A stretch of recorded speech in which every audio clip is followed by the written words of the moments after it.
Good afternoon and welcome to Live Jai-Alai in the Magic City on YouTube's Jai-Alai Channel. I'm Stu Nyman. I'm here with Andrew Blackman, and we're pleased to welcome you to this Thursday afternoon performance. We have 9 games for you beginning at 4 p.m. In addition to fast and fun Jai-Alai action, each of today's games offer win, place, show, quinella, exacta, and trifecta wagering. And for those of you who are new to Jai-Alai or the Jai-Alai Channel, if these terms are new to you, we'll explain them throughout the performance. We also have a pick 3 wager that begins in Game 4. The high-paying High 5 Jackpot, which begins in Game 3 with its $2,000 guarantee.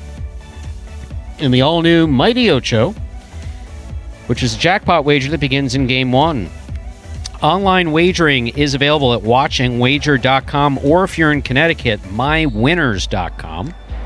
But placing wagers is not necessary to enjoy all that we have in store for you today. Now is the time in the introduction when, if we had a scratch, we would tell you what that scratch is. And if that phrase is new to you, a scratch occurs when someone who has been scheduled to play in today's performance is out for a medical reason or a injury. We have no injuries right now.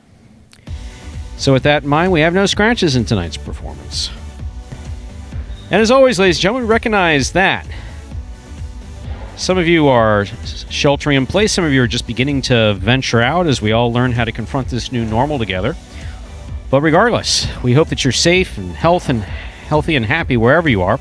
We're just glad to bring you Jai-Alai as sports entertainment on this Thursday afternoon. So with that in mind, ladies and gentlemen, we ask you to please make your wagers as early as possible between games. And sit back and relax, because post time for 9 games is at 4 p.m. That's when we begin to play Jai-Alai. Hi, Andrew.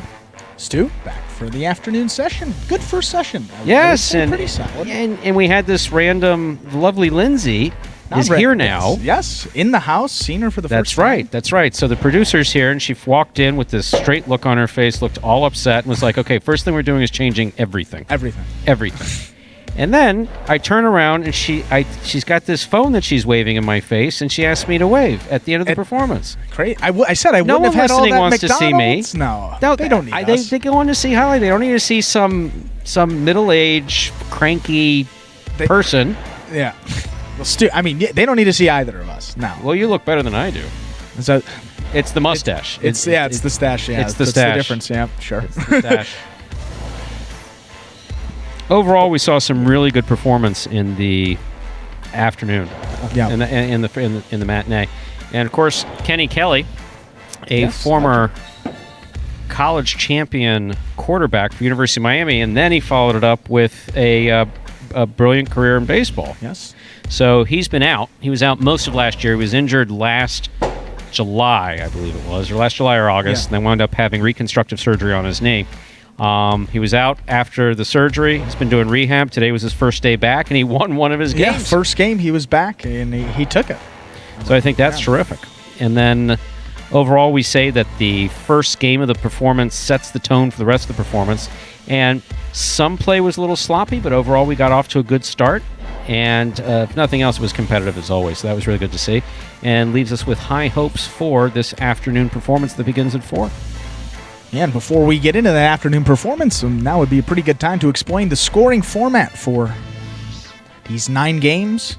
Well, actually, the first 8 games of this performance are going to feature Spectacular 7 scoring, and we'll switch it up on you in the last one.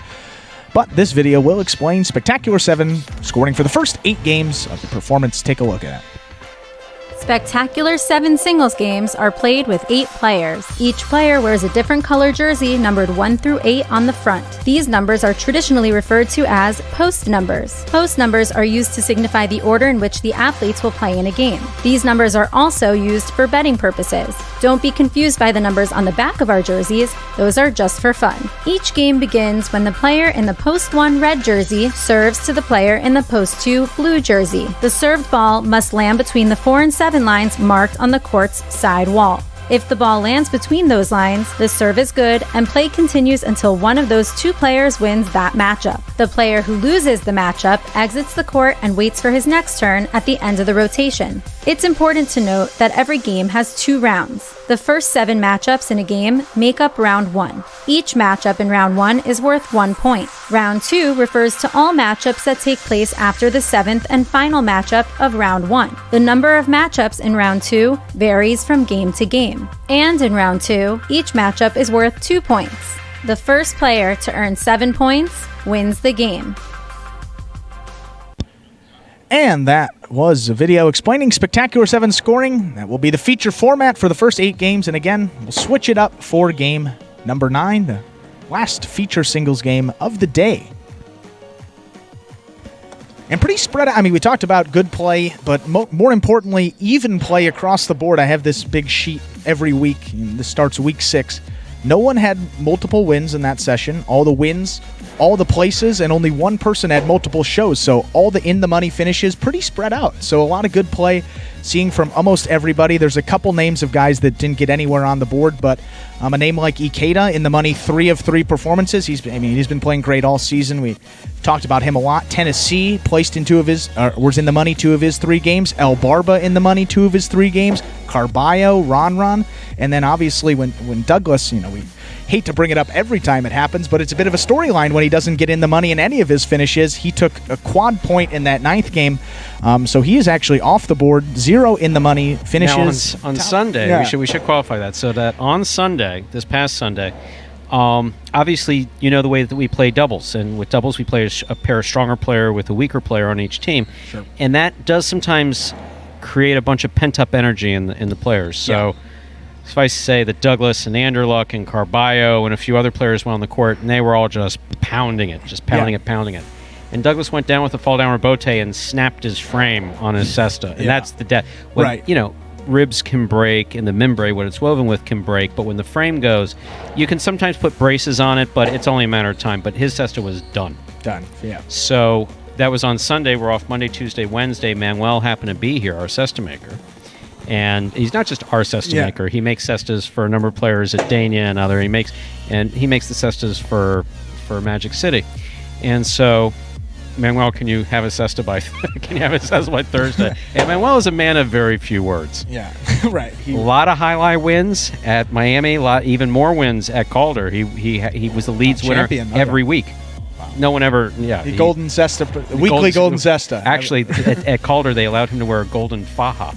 That's right. Whoever led for the week wore the golden faja. Or as he said, and I'll translate from the Spanish, golden faja, yes, money, no.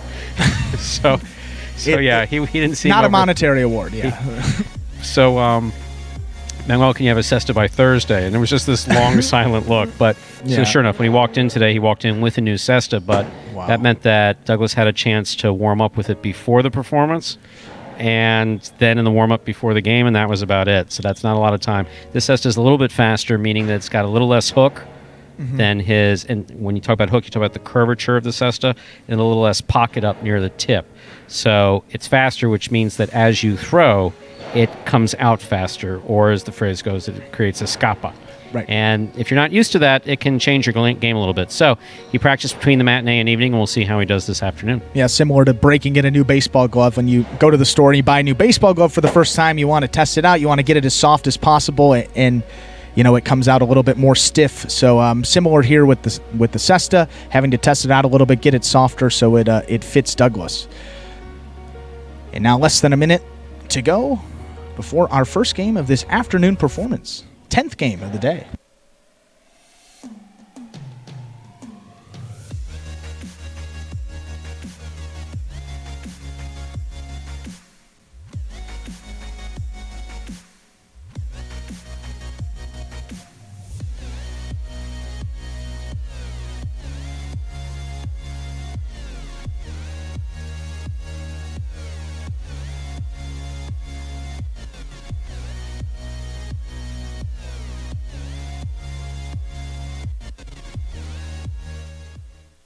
Ladies and gentlemen, we now begin our first game, a spectacular 7 singles match, played to 7 points. Points will double after the first round of play. Game 1 begins today's Mighty Ocho Jackpot. Serving first in the red shirt of post 1 is Juice. Our first matchup has Juice serving to the blue of post 2, Legend.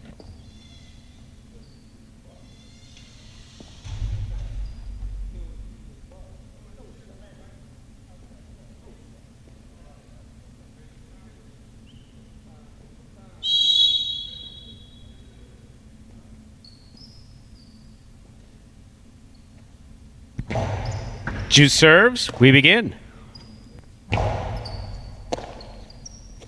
a powerful backhand throw by Juice.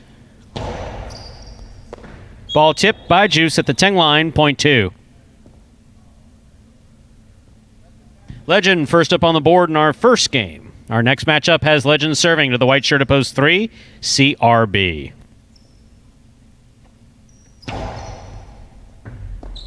CRB pulls it from the sidewall nicely. Returns it low. Legend's there. Scoop. Missed. Point 2.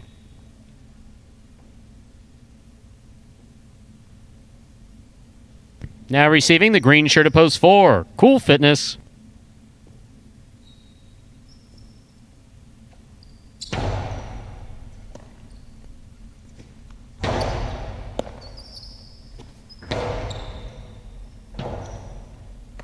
Robote. It's a 2-all by Cool Fitness. Legend stops it. In and out of the cess of the ball goes. Point 2.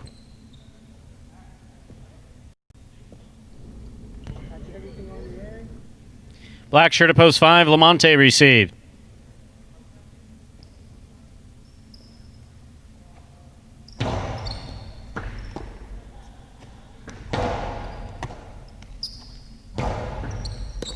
Good catch by Lamonte. He holds on to it. Lifts the reverse to the backcourt. Robote for Legend. Scuba tap miss. Point 2. 2 has 4 points. Receiving yellow shirt of post 6. Diaz.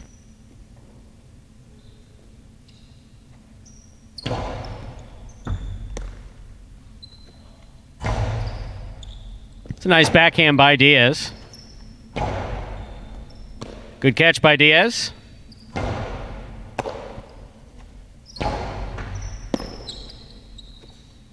Diaz with a strong backhand. This one passes out to the Robote.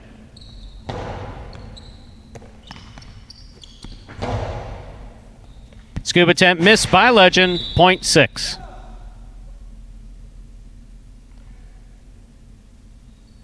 This matchup has Diaz serving to the pink shirt of post 7, Hassier.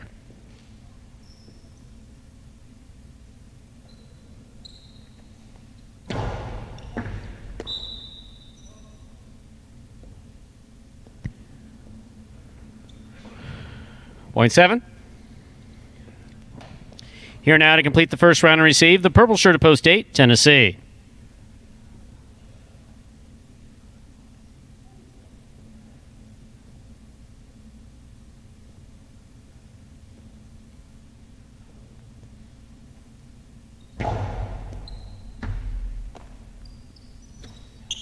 Powerful backhand. Robote missed. Point 8. That completes the first round of play.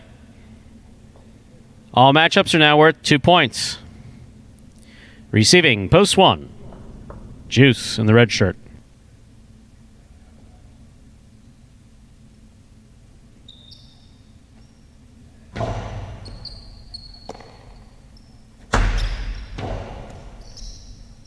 Long carom for Juice, thrown off the court. Point 8.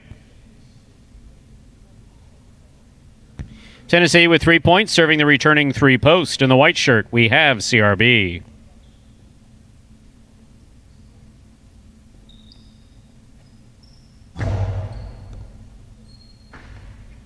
CRB picks up a nice catch, but that backhand, not so much. Point 8. Possible game point for Tennessee in the purple shirt of post 8. On the court, trying to stop him. The green shirt of post 4, Cool Fitness.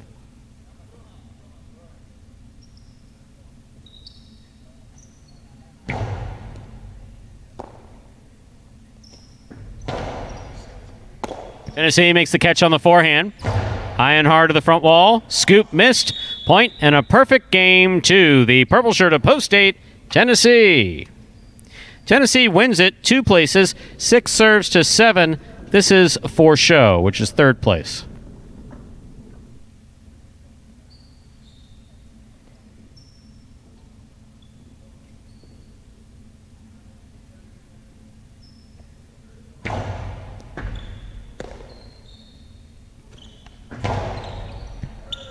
Diaz sets for the rebote.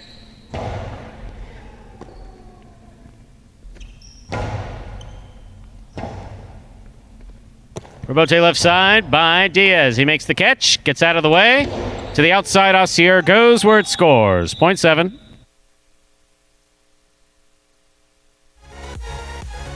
Point and show, post 7, Osier. Unofficial order finish, 8-2-7. Your prices will be up in a moment.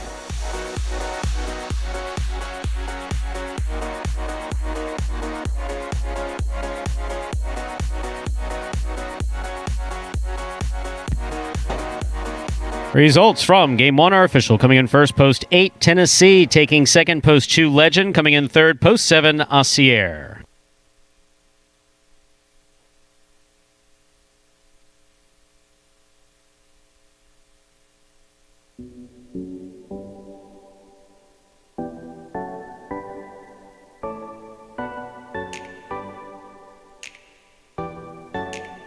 There are your Game 2 prices.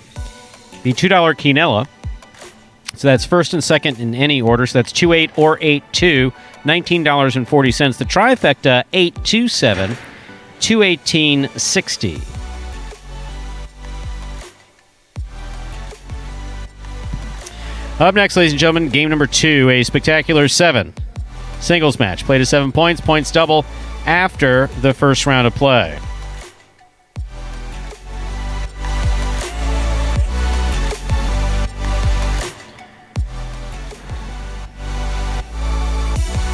There are no scratches in our second game. Post time is just about 6 minutes away. Not a bad start to the 4 p.m. performance. Not at all now in Tennessee. He was on the board before, placing, showing. First win of the week. He's been doing a lot of that this year, Stu. Number 14 on the year. 3-way tie. Guys at 14 wins in singles.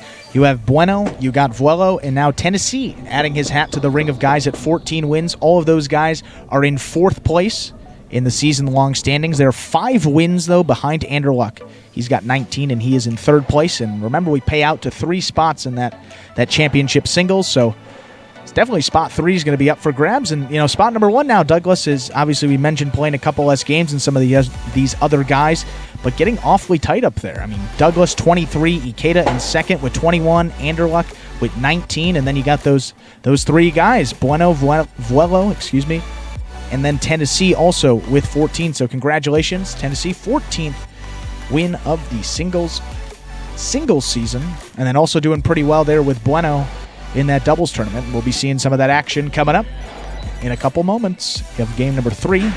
Got one more singles game until we get to that doubles action.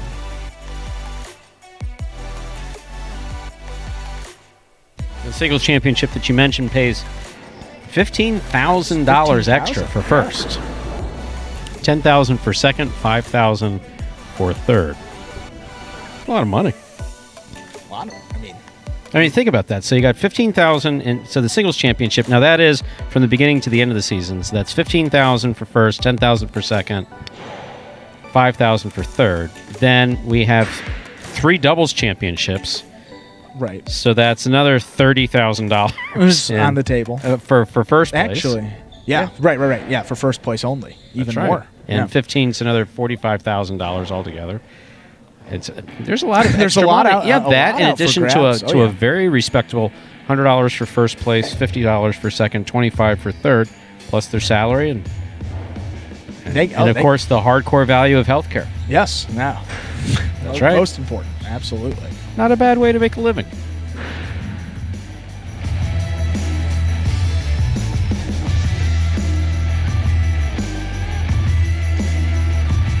We talked about also in the matinee how, you know, Legend, a pretty good performance, and then in game 1, his only third appearance of this season, so obviously he's going to need some time to get fully back to where he was maybe before he went out. But, I mean, Stu, just first 3 games, quick reaction.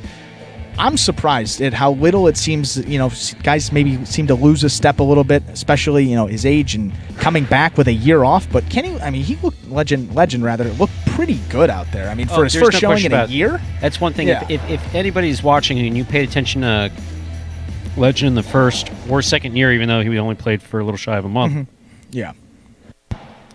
you know that he gets to the ball and he doesn't do anything fancy. Nothing fancy. No fancy shots, no fancy scooping. He moves to the ball, he catches it, he throws it back. You know, players identified with different things that we said, and obviously there's different sayings that you try to instill, not to be cute, but because they have, like, you know, so CTFB. Yeah, right. Because that's really it. It's like, you know, what are we going to discuss? You have to catch the blanking ball. And that's what CTFB is, catch the blanking ball. And then try to catch one more than your opponent. Right. Throw the ball where your opponent is not. These aren't cutesy sayings. These are. This is absolutely how you win at Highlight. Yeah. Throw one very more. Cut and dry. Exactly. Yeah. Throw one more ball than your opponent. Catch one more ball than your opponent. Throw the ball where your opponent's not. And Legend understands these things, and you'll see it in his game. He moves to the ball to catch it, and then he just throws it back. Right, he just gets it done. I mean, another guy we talk about his athletic prowess a bunch. He played quarterback for Miami, for the Hurricanes. Actually, he's a sophomore. He was a starter. That's pretty impressive, especially at that age, college football back then. And then transitioned into a minor league baseball career in the Devil Rays, and injury cut that short as well. But, I mean, unbelievable.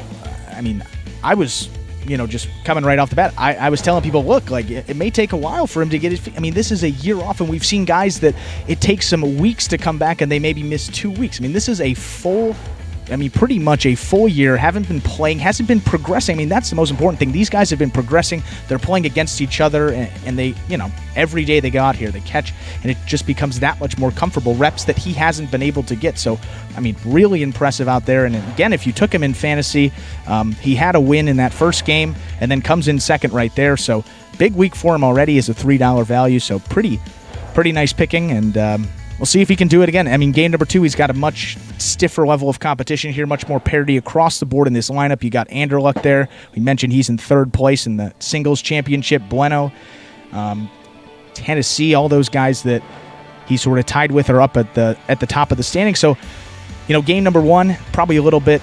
We talked about rehab starts and, you know, talking about how sometimes guys are placed in lower games in their skill level, much like a professional. You know, guys don't come right back to the major leagues. They may take a couple of games, you know, AA, AAA, and then get back to the pros. So, you know, you see Legend in a much higher class in game 1. Now he's with guys that are more his skill level. So, much more accurate glimpse of really what Legend can do and what his skills are in game number 2.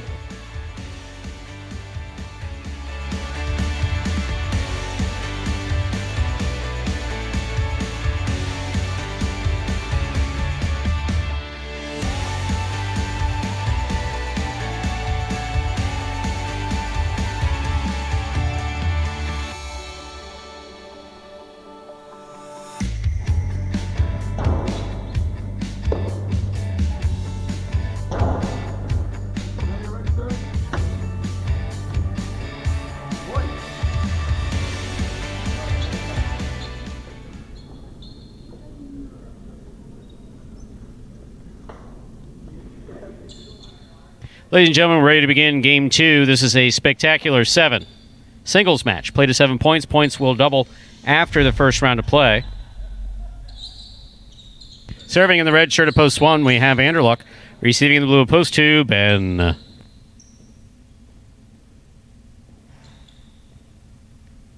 Anderluck serves. We begin Game 2. Powerful backhand by Ben. Rebote forehand by Anderluck.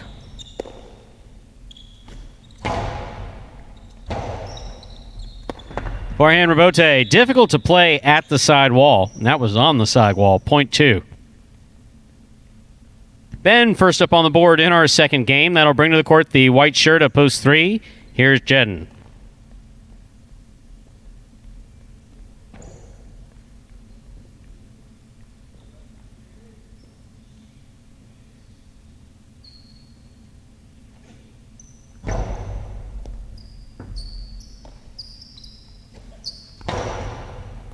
Scoop by Ben. Juggled. He scooped it, but juggled it. Ball has to be caught and stopped in that cesta when you make the catch. Point 3. Jedden is now serving to Legend in the green shirt at post 4.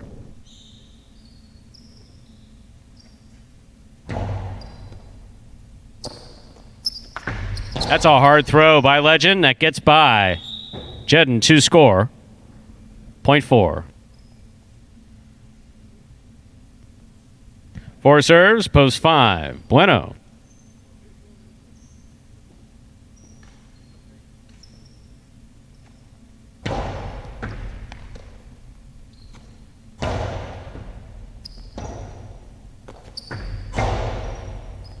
Bueno takes it on the hop. Fires it back. Scoop by Legend. Catch by Bueno. Legend takes it in the air. Catch by Bueno. Bueno goes deep. Legend sets. Rebote. Off the court. Point 5.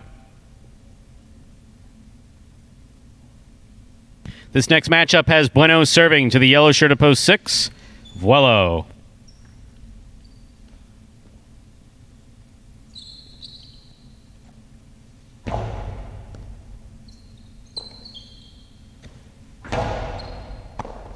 Ball tipped by Bueno, midcourt, point 6.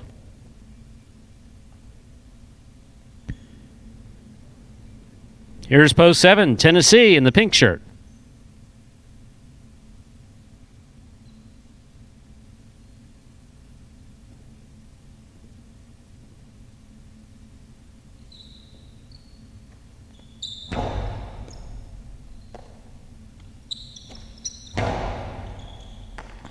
Wello makes a good catch back at the 12 line. Tennessee from the forehand. Here's a hard throw. Caught by Wello.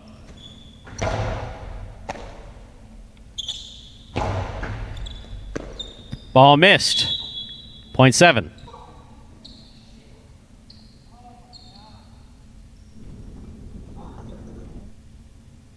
Here now to complete the first round and receive the purple shirt of post 8, El Barba.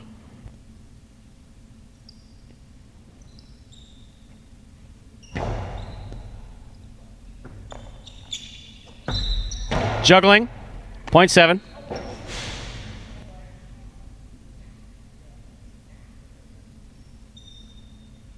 That completes the first round of play, and all matchups are now worth 2 points. First to return, 1 shirt in red, Anderluck.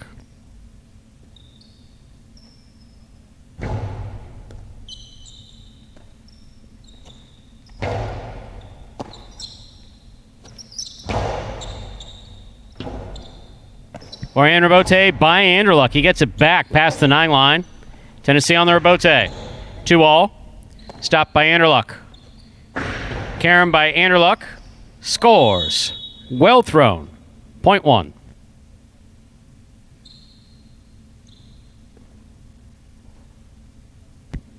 This matchup has Anderluck serving to Ben in the blue of post 2.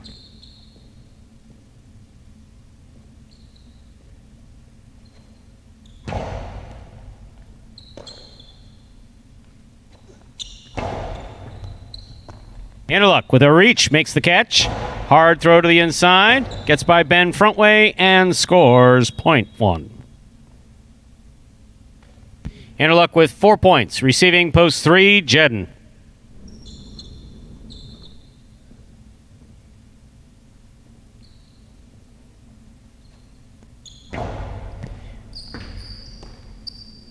Jedden on the backhand. Beautiful throw by Jedden.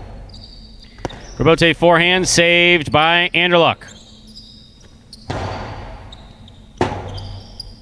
Forehand Rebote saved by Anderluck.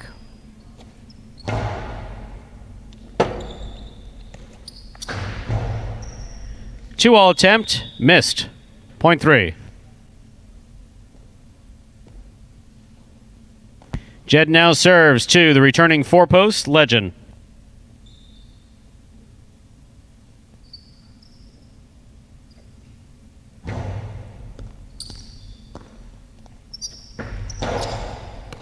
Good catch by Jedden. He goes deep. Rebote comes out to the 6th line. Turned by Legend. Legend runs into place, makes the catch, returns it to the outside. Jedden was there, could not hold on. Point 4. Legend has 3 points, serving to post 5. Bueno.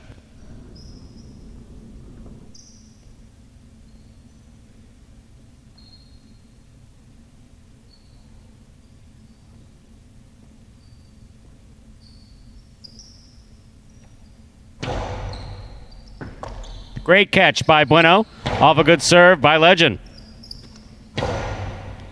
Catch by Bueno. Scoop by Legend. Bueno makes the catch on the left side. He goes deep. Legend on the rebote. Soft touch. Bueno's there. Bueno Cortada. Gonna score for Bueno. Well played by Legend and Bueno. 0.5.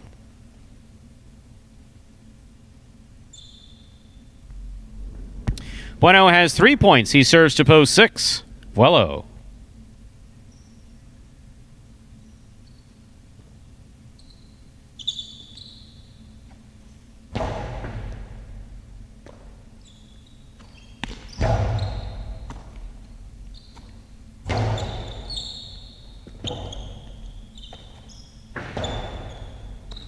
Bueno chases it down. Carambola coming right at him. 0.5.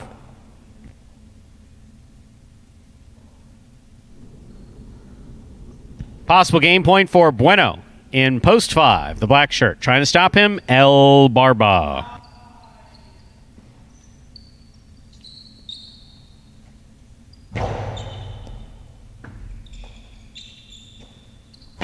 Nice backhand throw by El Barba. El Barba goes to the floor to make the rebote. Bueno steps up, makes the catch.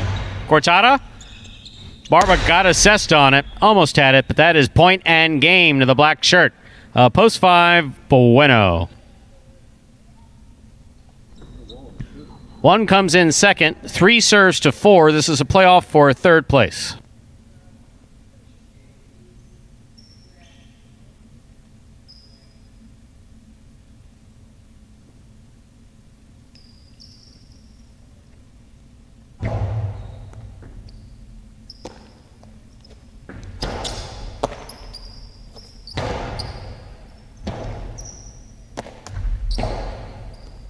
Catch by Jedden. Karen by Jedden. Touch the pad. Point and show. That's a third place finish for Legend. Unofficial order finish 5-1-4. Your prices will be up in a moment.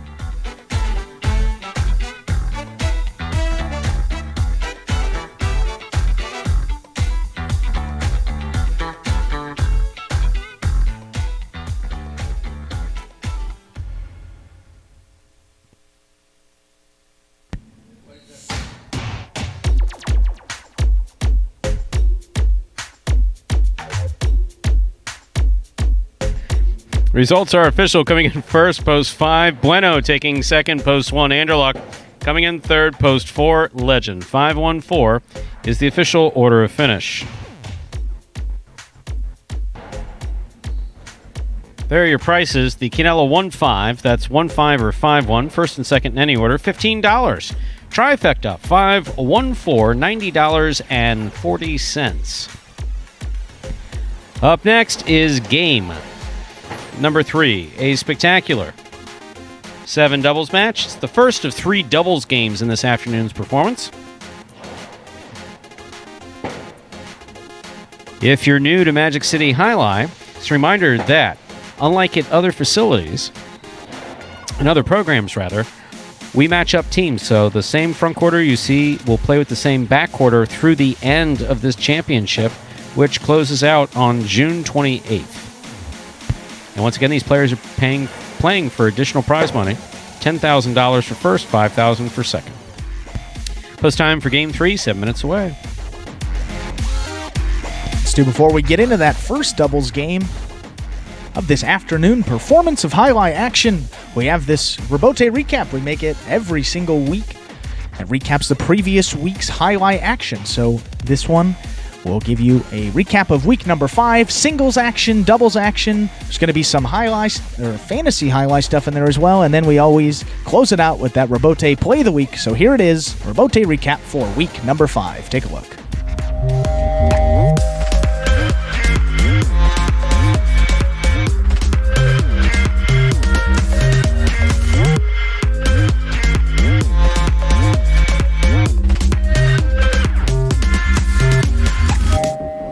Week 5 of the 2020 season gave us some of the most entertaining, competitively balanced, fast-paced Jai-Alai action we've seen so far at Magic City's fronton. Douglas continued his impressive run, adding 4 more victories to his singles total. The Wonder Boy's 23 singles wins so far now puts him 3 games ahead of his closest challenger, Ikeda. Following his Week 4 Golden Cesta-worthy performance, number 23 banked 3 more hard-fought games, giving him a total of 20 for the season.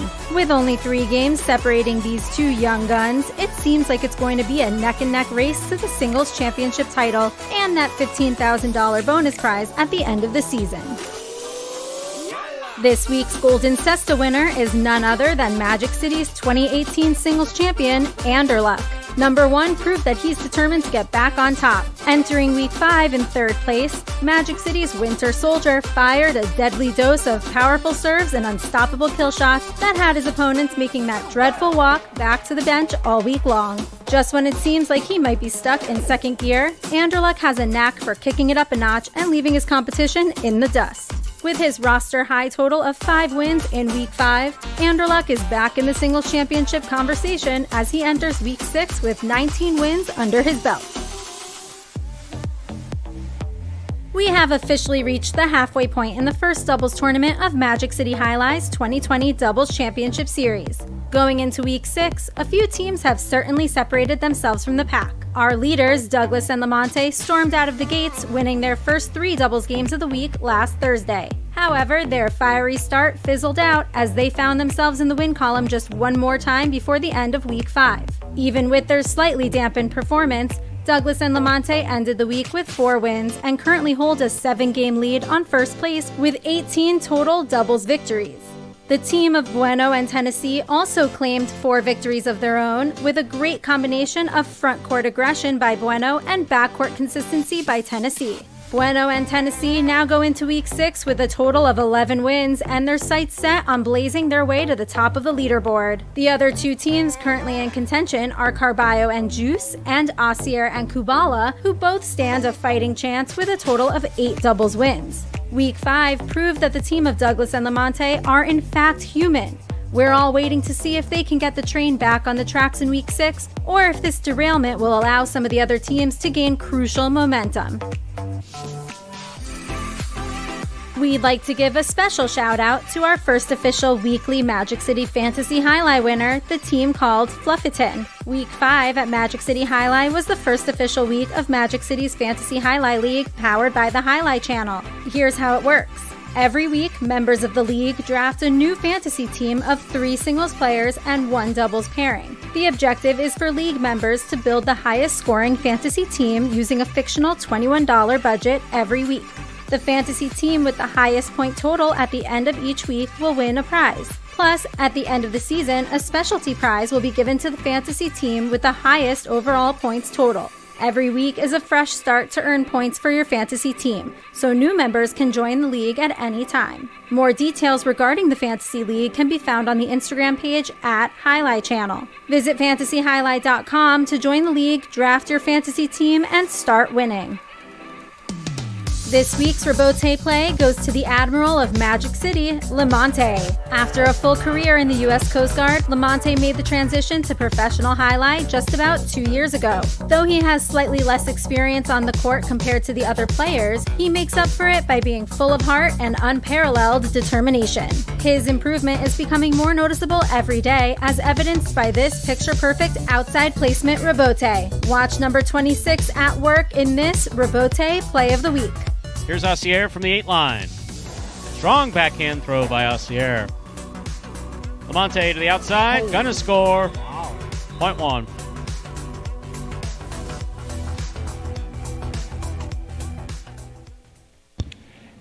And that was a Rebote recap for week number 5, and that recap video will be made every week of action here throughout the duration of this Jai-Alai season. It'll debut Thursday matinee on the Jai-Alai Channel, and it'll be replayed again in the afternoon as you just saw there. So that, again, that was last week's action here as we now enter week number 6. Game 3, first doubles game, Stu. It is. And we have some clarification on the terminology, so we want to keep everyone, don't want to confuse everyone. So we got it down. This is actually a whole doubles, these doubles tournaments, it's a series. I'm being told. So it is not a championship series. Doubles championship series. Series. Stu, Are your teeth screwed in? they are. Okay. Now they are. All right. We're ready. Stu, you take it from here. You got it. No, I don't want to do it. Not I game didn't one. want to do it in you the got first it. Well, place. you got it written down. You've got all the. And you don't know what I wrote here. It could be. I was making Sandwich, derogatory could be anything. pictures. It could be Andrew this, Andrew that. When the committee of one over here was lecturing me on the fact that I said it wrong. God. Yes. Yes. So anyway. Yes. It's the Doubles Championship Series. And we have tournaments within that series. Right.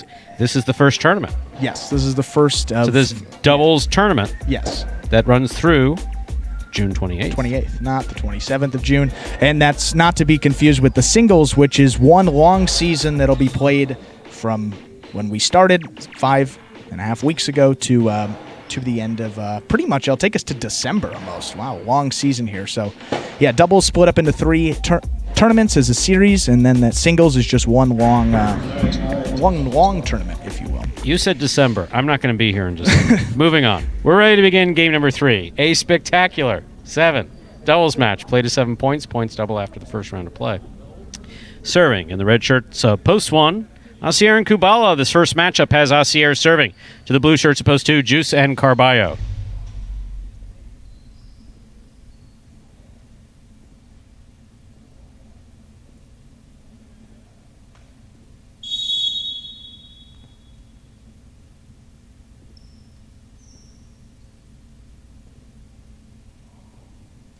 Asier serves. Game 3 begins. Kubala from the forehand at the 11 line. Carballo.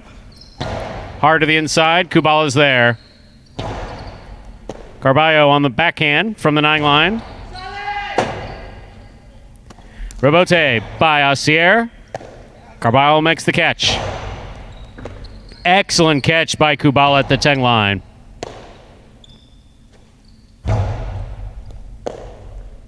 Kubala from the 11 line on the right side. Juice lets it pass. It's going up.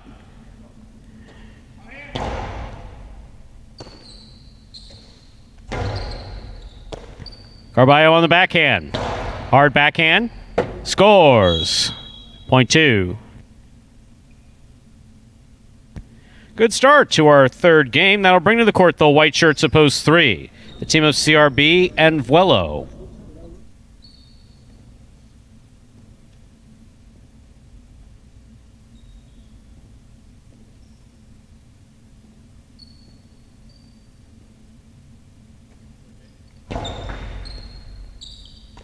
Vuelo opens up on the forehand.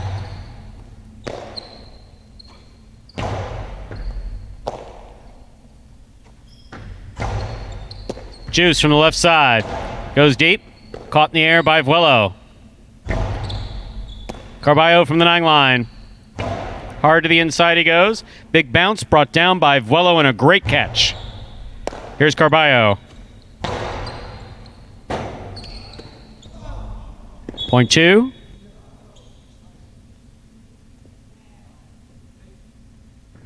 Our next matchup has Juice serving to the green shirts of post 4. Here's Diaz and Anderluck.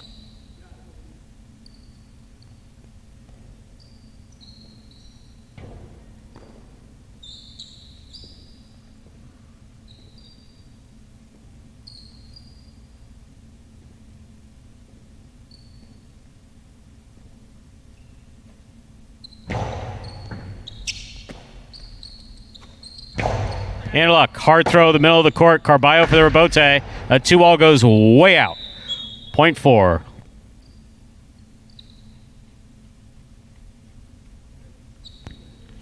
Diaz is now serving to the black shirts of post 5. We have El Barba and Ben receiving.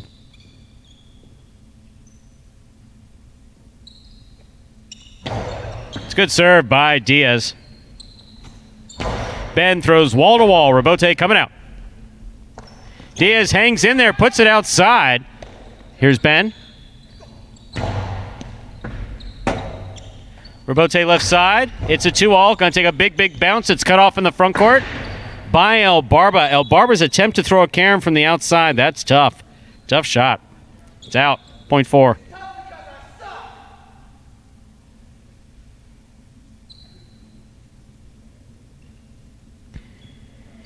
Here's post 6 in the yellow shirts. We have Lamonte and Douglas receiving.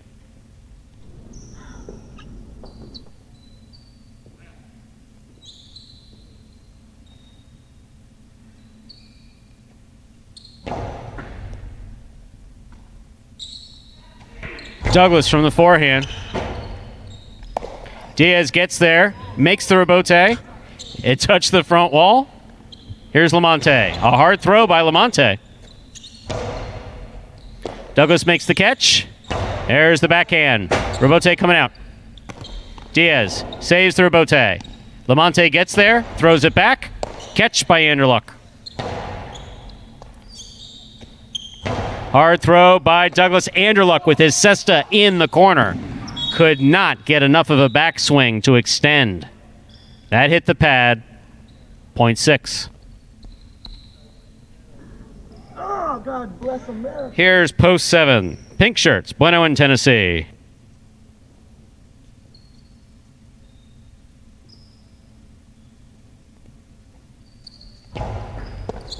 Bueno picks the serve. There's the 2-all. Yep. That scores. Well thrown by Bueno. Point 7.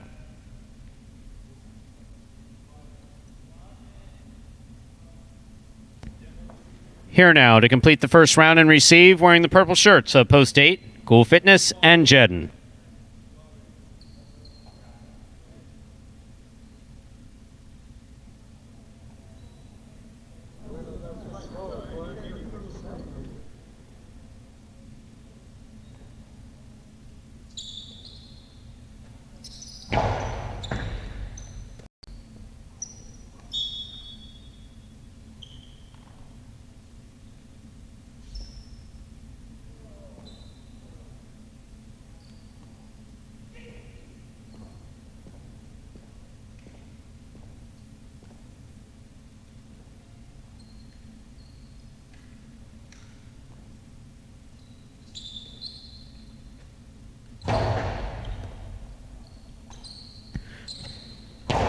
Kubal on the backswing. That touched the overhead screen. Point 1.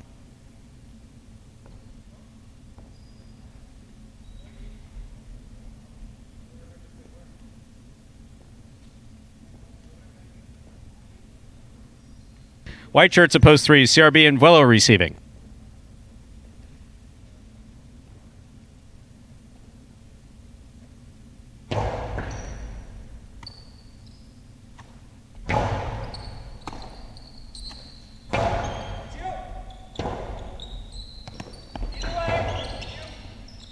Kubala calls for the catch.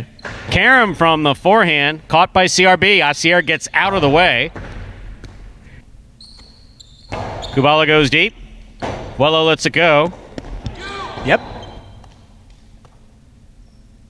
Asier, another hard backhand. Rebote coming out. CRB makes the rebote save to the inside. Kubala moves up, throws the backhand. Rebote again for CRB. CRB sent this one low. Point 1.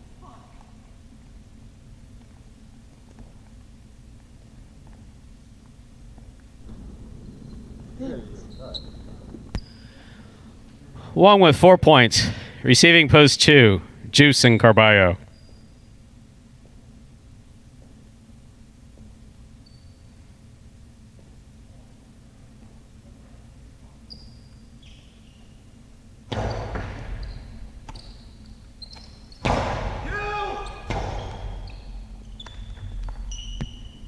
Point 2.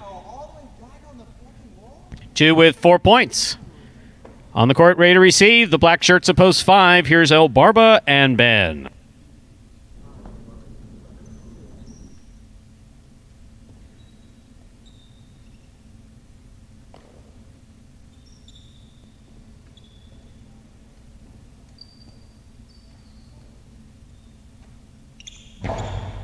El Barba picks the serve. Juggling on that catch. Caught the serve, but juggled it. Point 2. Possible game point. Blue shirts of post 2. Juice and Carballo trying to stop him. Post 4, Diaz and Anderluck.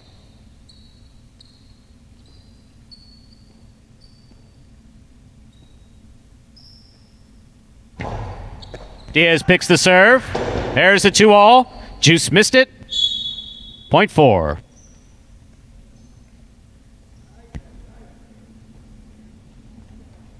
This next matchup has Diaz serving to the yellow shirts of post 6. Lamonte and Douglas.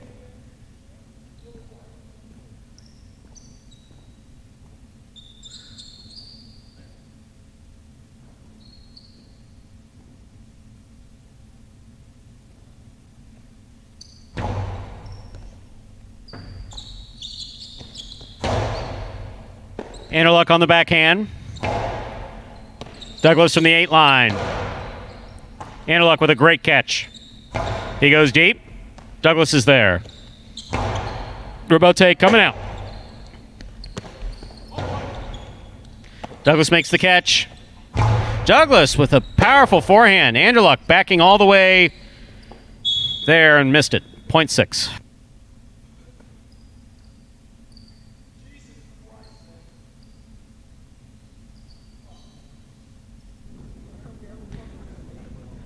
Six on the board with 3 points. Here's post 8. Jedden and Cool Fitness receive.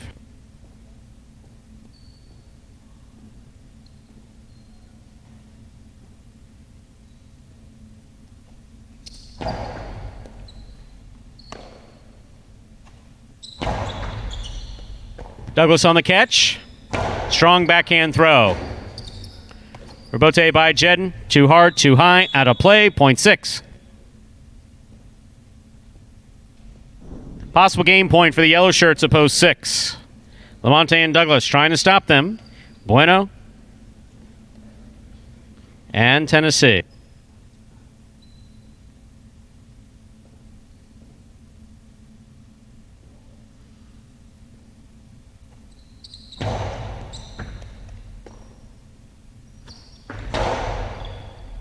Catch by Douglas. Powerful throw. Gets by Tennessee and scores. Point end game. Yellow shirts of post 6. Douglas and Lamonte. 6 wins it. 2 comes in second. 1 serves to 4. This is for third place.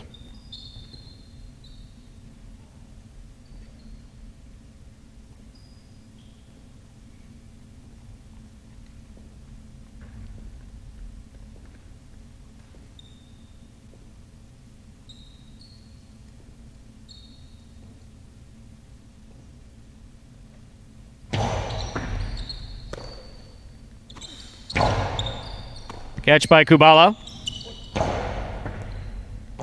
Anderluck from the forehand.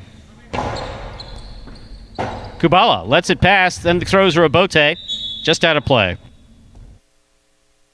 Point and a third place finish for post 4, the green shirts, Diaz and Anderluck. Unofficial order finish 6-2-4.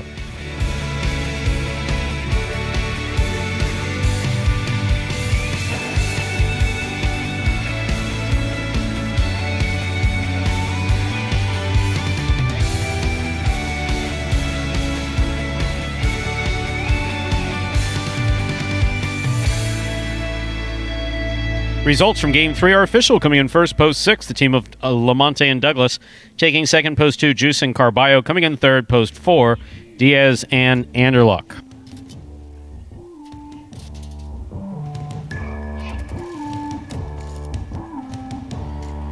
Quinella 2-6. That's 2-6 or 6-2, $43.80. Trifecta 6-2-4, $104.60. Up next, Game 4, a spectacular 7. Singles match, played to 7 points. Points will double after the first round of play. Game 4 also begins today's Pick 3. To play today's Pick 3, you correctly pick the winners of Games 4, 5, and 6. And that's how you bet the Pick 3. Pretty straightforward. Post time, 7 minutes away. And moving back into singles for game number 4. Before we get into that, another video for you. This one, a little Jai-Alai explained, winning and losing. So it's going to show you different ways to win and lose in this sport. There's not that many rules, so not that long of a video, but here it is. Take a look. The main rule of Jai-Alai is simple. Players must catch and return the ball in one fluid motion. Sounds easy enough, right? So how do you win? You can win a matchup simply if your opponent overserves, underserves, or serves the ball out of bounds. On the flip side, your opponent wins the matchup if the serve is so good that you fail to catch and return the ball to the front wall. If your opponent fails to catch the ball before it bounces twice on the ground, or if your opponent's cesta makes contact with the ball but doesn't catch it, then in both of those cases, you win the matchup. You can also win a matchup if the ball bounces around in your opponent's cesta during an attempted catch. This is called juggling, and it's illegal in Jai-Alai. Another way to win a matchup is if your opponent throws the ball and it lands out of bounds on its return from the wall.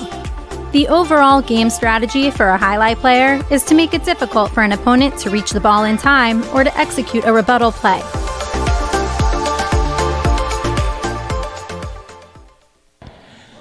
And that was winning and losing. Let's give you a recap. If you're still unfamiliar with the rules, we understand a lot of you are new to the sport of Jai-Alai. And that video hopefully clears everything up. There's not, as we said, not too many ways to win or lose in this sport, but I always want to be on the court serving as opposed to making that dreaded walk back to those stools now that they have back here in the player waiting area. And updating the doubles now. First win of the week for the team of Douglas and Lamonti. Kind of a shock that it took him that long to get on the board. And actually for Douglas, didn't get on the board in any of his singles games as well. So first win for Douglas on the week. Probably one of the latest we've gone in a performance without a Douglas victory in either doubles or singles action. But that gives the team Douglas and Lamonti now. They have 19 wins in that first doubles tournament, which is part of that championship doubles series. We'll have 3 different tournaments throughout the duration of the season. The first one concluding at the end of June 28th to be exact. And they've now opened up a 7-length lead again. That is the team of Douglas and Lamonti. That 7-length lead now over the team of Tennessee and Bueno. They're in second place, a solo second now, and have opened up a bit of distance in second place. They're 3 games ahead of the team of Kubala and Asier, who have 9 wins. So top 3 in the doubles, 19, 12, and then 9. We're only paying out those top 2 spots in doubles, so much more important to be, obviously much more important then, to be in the top 2. And now a 3-length lead for Tennessee and Bueno over Kubala and Asier. Carballo and Juice still in the mix. They have 8 wins. Ikeda and Fred, it seems like they haven't played doubles in forever. Fred's still dealing with a bit of a back problem. Yeah, they look at the numbers here. They've actually played the... Funny as that may be, they've almost played the exact same amount of games as Anderlecht and Diaz, and their numbers are pretty similar too. Ikeda and Fred with 5 wins. Anderlecht and Diaz, 4 wins. Well, Diaz was out with that knee injury. Yeah, Diaz was out with that knee injury, so they have a couple less games there. Then Ben and El Barba, and when you talk about a shock again, they have 4 wins in this doubles tournament. Certainly much more of the team aspect is the key there. 2 guys that we say on paper, 2 middle feature game players. Shocking that they're as low as they are in that double standing. So, you always got to, we talk about the team, Tennessee and Bueno, 2 guys that really communicate well, do everything well together. And there's a team that, just from an objective standpoint, has been struggling with that part of it. And it shows in the stat sheet right there, only 4 wins for them. And then the next 2 teams, Velo and CRB, 3 wins. Jeden and Cool Fitness have played in a couple less games as well. They're in that Anderlecht, Diaz, Ikeda, and Fred crew in terms of games played. They have 2 wins, and then the one team that is yet to make a doubles appearance, maybe not meant to be for the team of Ron and Rock. Maybe they'll get back in one of these other doubles tournaments. But 0 games played, and zilch across the board for that squad. So we wish, obviously, Rock a speedy recovery, and hopefully get him back out there soon. Maybe they'll be playing in this doubles tournament. Who knows? Zilch across the board. That's a little aggressive for you, isn't it? I'm usually the one with the derogatory comment. That's why, where people chime in on the board and say, they're like, can the players hear him say that? Can they? Because that's not fair that they can hear him say The only reason I said that was because they have actually played 0 games. If had they played in any more than probably 5 games, I wouldn't have used the word. So just because they hadn't played, got to keep it interesting. Yeah, that's throw in some humor. So yeah, that team hasn't played. So none on the board. 0, 0, 0, 0 across.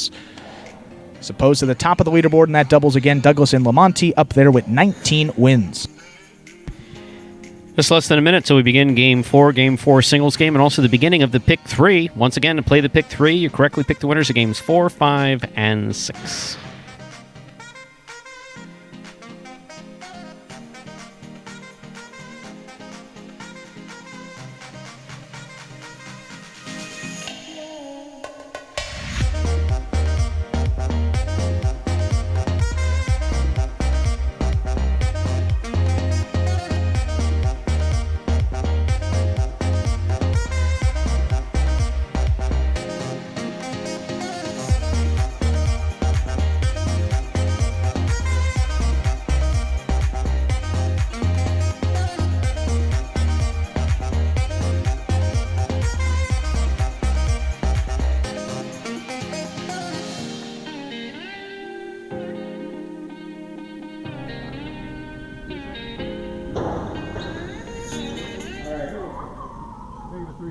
We're ready to begin game number 4, a spectacular 7 singles match. Play to 7 points. Points will double after the first round of play.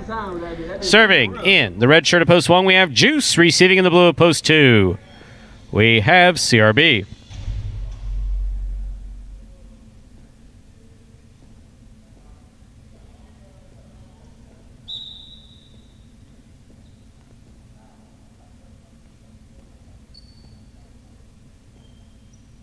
There's the serve by Juice. We begin game 4 with a drop ball, point 1.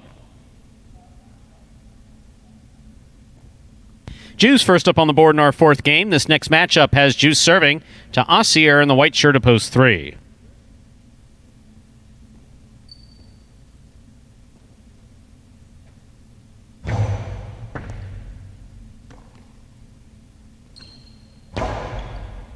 Catch by Juice.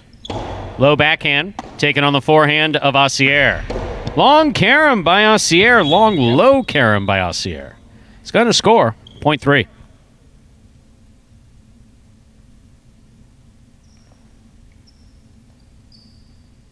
Green shirt of post 4 receives. Here's Lamonte.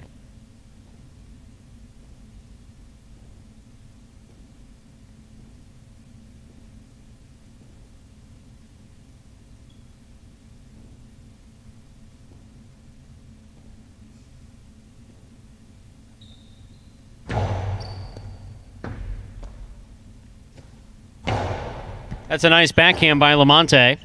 Ossier goes to the floor to make the save. Lamonte. Hard throw to the inside. Will score. Point 4.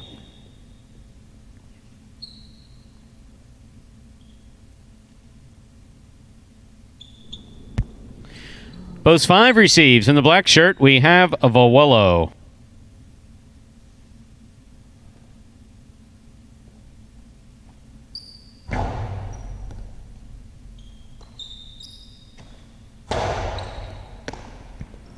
Ball came up on Lamonte, just missed on the right side, point 5. And this next matchup, Vuelo is serving to the yellow shirt of post 6, Diaz.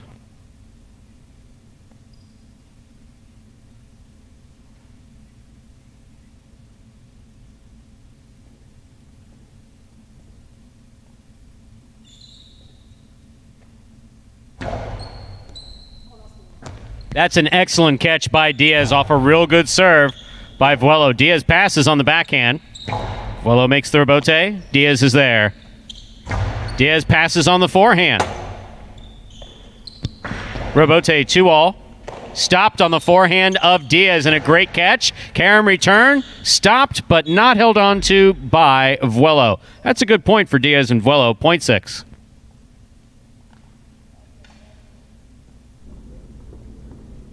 Six serves to the pink shirt of post 7. Here's Cool Fitness.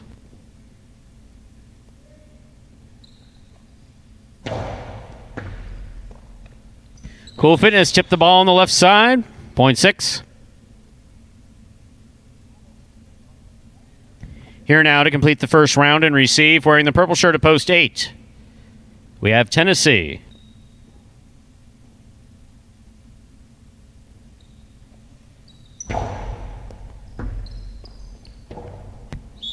Tennessee missed the ball on the left side. Point 6. That completes the first round of play, and all matchups are worth 2 points. First to return the second round, CRB.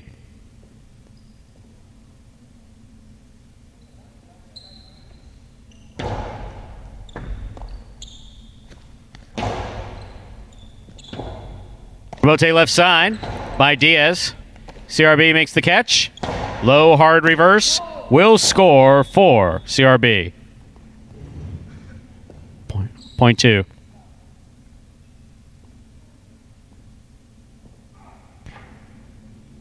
CRB serves post 1. Juice.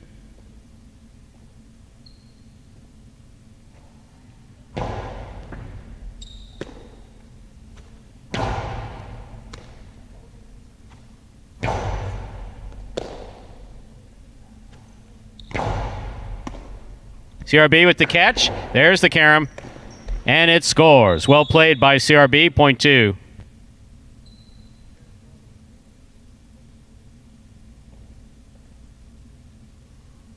Here's post 3.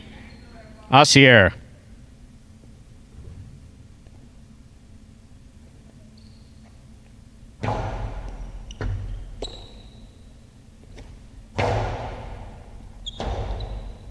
CRB hung in there to make the rebote. That was a difficult rebote. Ball died coming off of the back wall. Point 2. Possible game point here for CRB in the blue of post 2.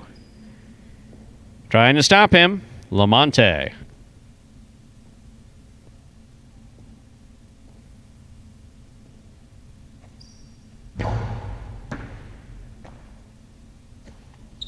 Nice backhand by Lamonte.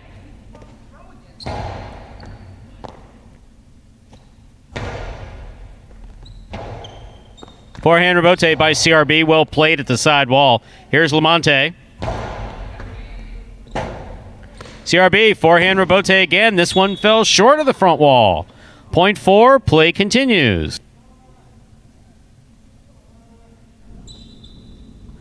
Lamonte has 3 points. He's serving to post 5 in the black shirt.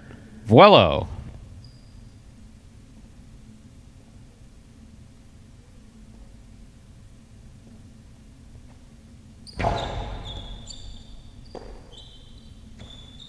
Nice backhand throw by Vuelo. Rebote, beautifully thrown by Lamonte. Vuelo's got it. Carom by. Vuelo's going to score. That's a tough shot to throw, especially on the inside. Point 5. Vuelo with 3 points. He serves to post 7. Cool fitness.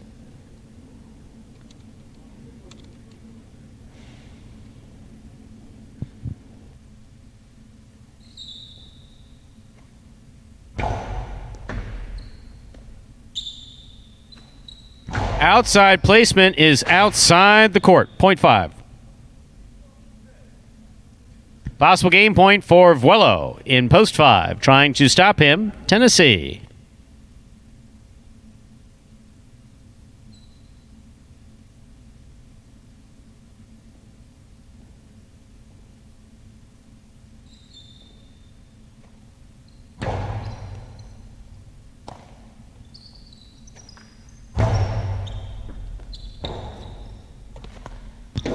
Outside placement stopped by Tennessee. Tennessee with the hard return. That's a tough catch by Vuelo. That forehand, though, goes into the overhead screen.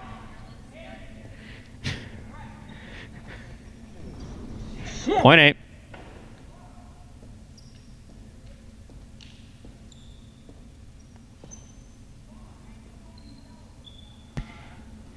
Diaz receives.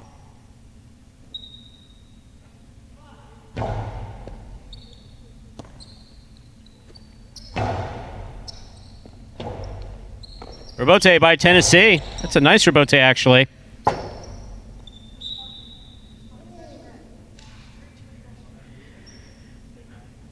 Point 8.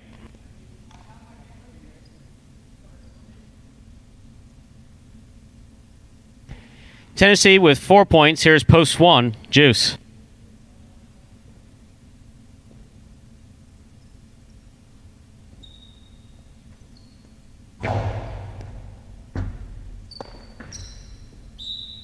Point 8.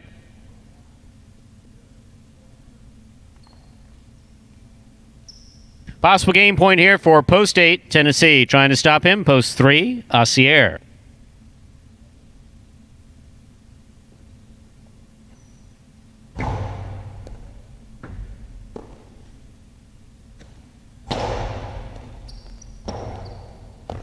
Tennessee goes to the floor to make the save. Asier moves up on it at the 7 line. Tejada, the soft play. Tennessee on the run. He got there. He blasts it back. Asier for the rebote. That looked like it had a chance. It did. Point and game, ladies and gentlemen, to the purple shirt of Post 8, Tennessee. No playoff here. Unofficial order finish 8-2-5. Prices will be up in a moment.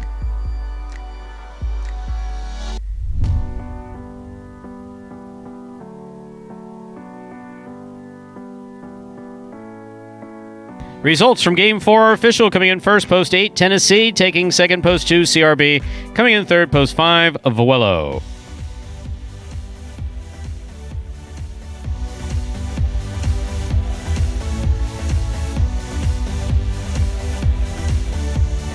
And we'll have your prices here in just a moment.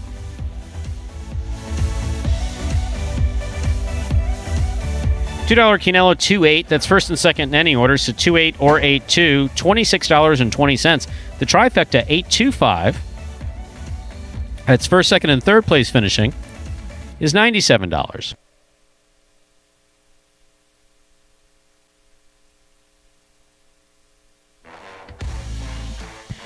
Up next, ladies and gentlemen, is Game 5. A spectacular 7. Doubles match. This game is played 7 points. Points double after the first round of play. It's the second of our third. Yeah, that wasn't right. Second of 3. Yeah. Second of 3. Second of our 3 doubles games in this afternoon's performance.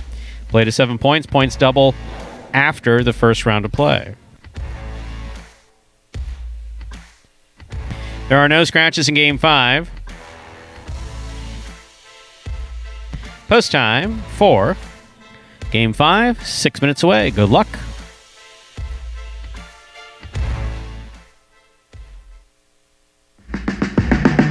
Remind me of Hustle City, man. Everybody got more than one gig.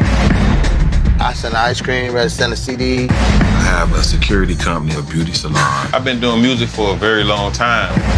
I'm not your neighborhood Uber driver. I do luxury. And then I have another job. I'll play highlight.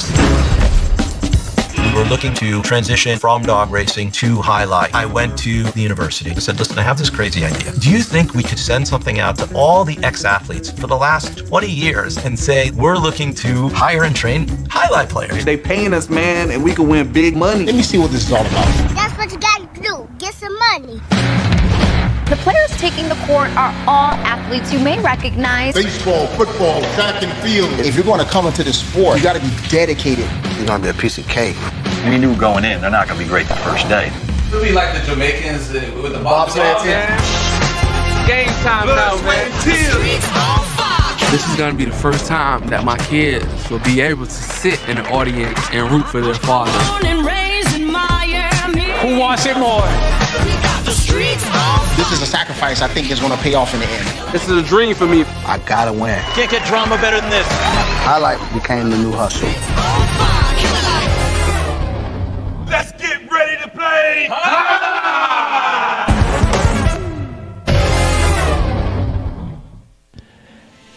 And that was a trailer for Magic City Hustle, an award-winning documentary about the idea to hire and train highlight players from scratch here at Magic City. And you get to see the whole process in that great documentary, award-winning, yes. And if you would like to download it, head over to MagicCityCasino.com under the Highlight tab. There's a link there that you can get directly to Magic City Hustle, or just type in MagicCityHustle.com into your browser, and it will take you to the website where you can make a purchase, $5, one-time purchasing fee, and then you can enjoy it as many times as you like. And we're about 4 minutes away from the beginning of Game 5. Douglas Lamonte got a win after a couple outings without outing. You like that? I like that. Semi-sports term That's that I a just sports, used? too. Look at that. And that's right. We are known here as the highlight guy and the sports guy. That gets back to when we first started. I obviously cover the highlight because I just have tons and tons of highlight Glossary, information. yes. Completely useless highlight information that we can reflect back on. And you, Andrew, are the sports guy. Watched a couple sports. So that's why outing is a word in the English language. I'm capable of using it, but, to use it sports-wise. That's a good one. Thank you. I like that. I don't I was really looking for a little positive feedback. I haven't used that one in a while. I don't typically use that one. So Lamonte and Douglas in a couple outings haven't done well, but they did today. Yeah, they got a win finally. Game 3. Well, and what the biggest problem that we saw in the second week, second or third week, I forgot, one of those weeks, was players under quite a bit of pressure to keep it away from Douglas because Douglas wasn't making any mistakes. Yes. But then they were making their own mistakes by trying to get it to Lamonte. So they were throwing it to Lamonte off the court. And then they were throwing balls to Lamonte that he could easily handle and was cramming it. I forgot that I had the microphone up there, but anyway, so Lamonte was throwing it back with ease. Right, and those shots, it's not necessarily just giving Lamonte a shot that's coming hard right at him. He has a good right side. He can make catches with his right hand. That's his dominant hand. And he's getting a lot of those caroms that are just coming. They're coming quick, but they're coming to his right side, which is, for a person that is, just learning the sport, probably one of the first catches that they're learning. Where he really struggles, and if you really want to have a good game plan going in, is on the rebote in particular. That's his weaker. Compared to his right side to his rebote, Lamonte particularly struggles making those rebotes. And when they do get seated, the team of Douglas and Lamonte, and seated means when they have to take a seat back on the bench, it's usually because of a lot of the times might be. A little tip by Douglas here and there, but a lot of the times it's, you see those rebotes coming off the back wall, and Lamonte does struggle. So it's not necessarily getting in those shots in the front. It's giving him the right type of shot that's difficult for him. Giving him a basic right side is not that hard, as opposed to rebote, he really does struggle. So you've seen teams. It seems like they've almost gone away from that game plan, and then other teams have started to, they've gone away from that game plan, and interestingly enough, now the numbers are starting to shoot up for the other teams. Douglas and Lamonte had their worst week in doubles last week. Tennessee and Bueno had 4 wins, and then Carballo and Juice had a really good week, Kubal and Asier as well. And now Anderlich and Diaz are coming back, so it's just going to get tougher for that team, and we once thought it was a runaway. We thought no one's going to catch this team of Douglas and Lamonte, and then all of a sudden, Bueno's playing great in the front court, really big difference maker for that team. Kubal has been playing better. Carballo's been playing almost out of his mind since, probably the start of week number 3. So it's going to be really interesting to see how this doubles tournament. We thought it was over, but it's not. Only a month left, so they get increasingly more interesting. Game 7. With that, we're ready to begin Game 5, a spectacular 7 doubles match. This game is played at 7 points. Points will double after the first round of play.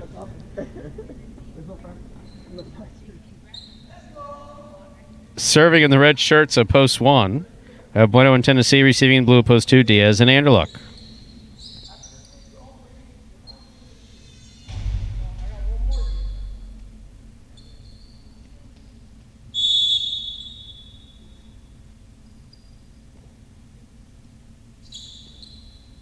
Bueno serves. We begin Game 5. Anderlich goes deep. Tennessee takes it on the forehand. Anderlich with a difficult catch, pulling that ball from the sidewall, and a hard throw to follow. With a hop, Anderlich makes the catch, sends it back. Tennessee's there. Anderlich again from the back, from the right side.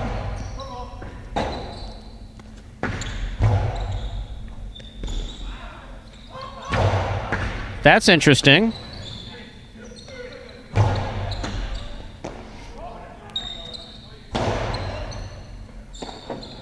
Ball tipped. Point 2. I think Diaz is confused on that one, but it'll all work out okay. White shirts of post 3 receive. Here's Juice and Carballo.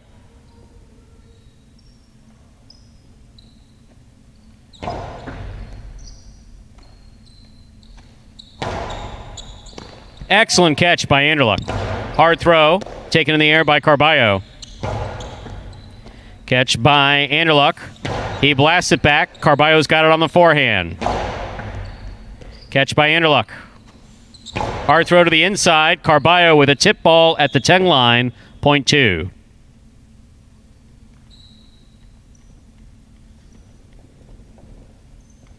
Green shirts at post 4 now receiving. This next matchup has Diaz serving to Lamonte and Douglas.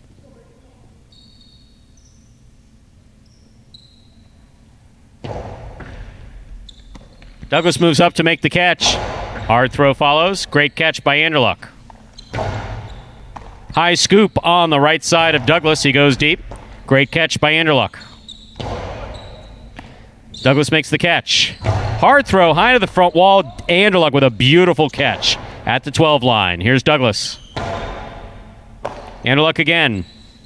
Strong backhand. Taken in the air by Douglas. Hard throw. Taken on the forehand of Anderluck. He goes deep. Great catch by Douglas. Reaching back to make the catch. Juggling ruled on Douglas. Well played by all 4 players on the court. Point 2.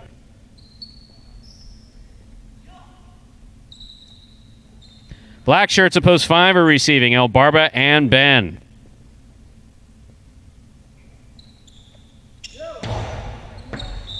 Underserve. Point 5.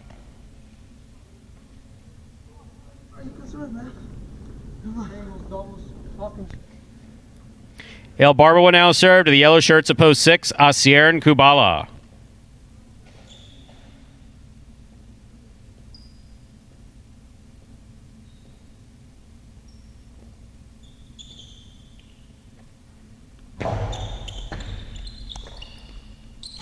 It's a nice backhand by Kubala. Dropped by Ben. Point 6.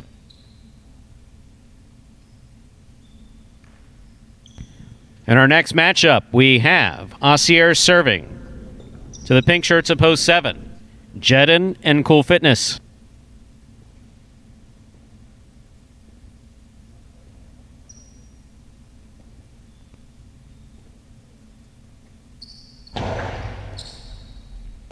Cool Fitness with a tip ball on the outside, point 6.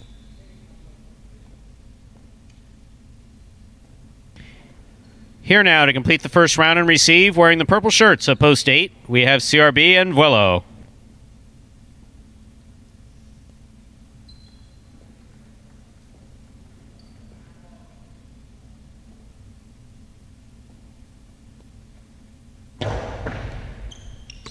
Vuelo from the forehand. Sends it deep. Good catch by Kubala. Backhand from the 11 line. Vuelo's there.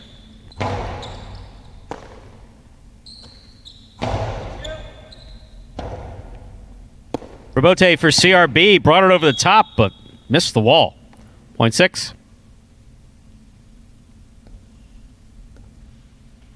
That completes the first round of play. All matchups are now worth 2 points.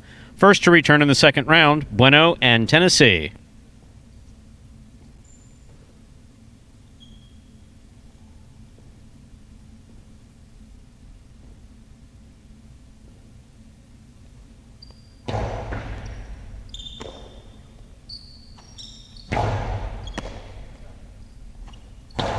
Asier with a strong backhand. Bueno on the rebote. Kubala calls for it, catches it, returns it from the forehand.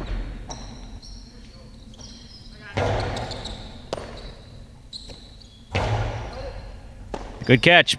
Almost made by Tennessee. Point 6.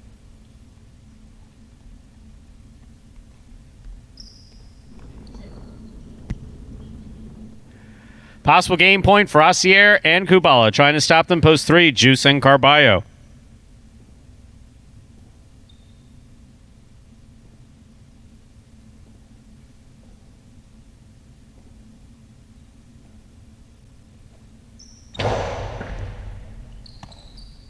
Carballo blasts the reverse. Kubala takes it in the air. Sends it back. Carballo for the rebote. Carballo sets up for another rebote. Kubala did a good job working his way around Carballo to make that catch. Excellent catch by Asier. He blasts it. Juice scoops it. Sends it back. Kubala's there. He goes deep. Rebote forehand.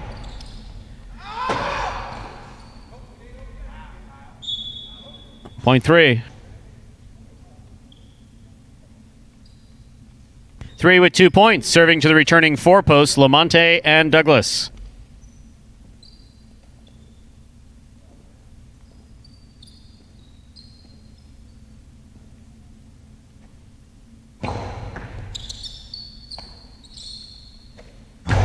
Douglas blasts it. Carballo takes off. He's at the 4. He's at the 3. He's a backcourter. Point 4.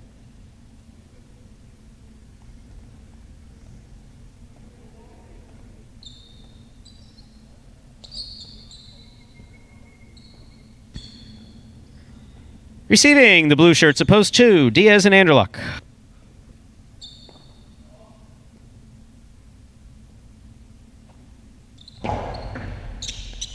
Anderluck with the catch. There's a hard throw. Douglas with a spectacular catch at the 13 line. That backhand hits the overhead screen. Point 2. Possible game point for the blue shirts at post 2, Diaz and Anderluck. Trying to stop them, post 5, El Barba and Ben.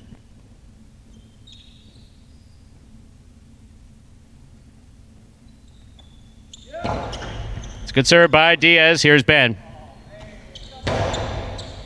Anderluck from the forehand. Wow, what a throw. Swing and a miss. At point and game, ladies and gentlemen, for the blue shirts at post 2, Diaz and Anderluck. 2 wins it, 6 places, 3 serves 4. This is a playoff for third place.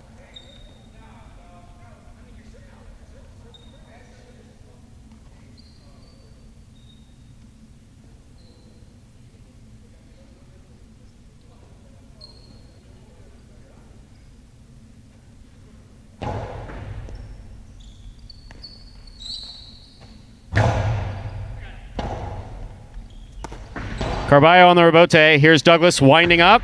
2-all. Wow. 2 score.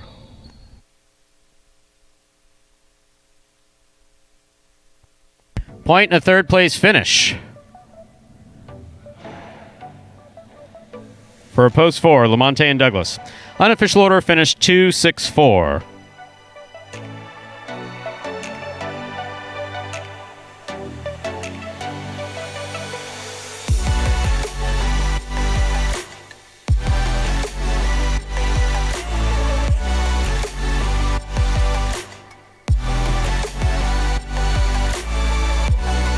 Coming in first, post 2, Diaz and Anderluck. Taking second, post 6, Asier Kubala. Coming in third, post 4, Lamonte and Douglas.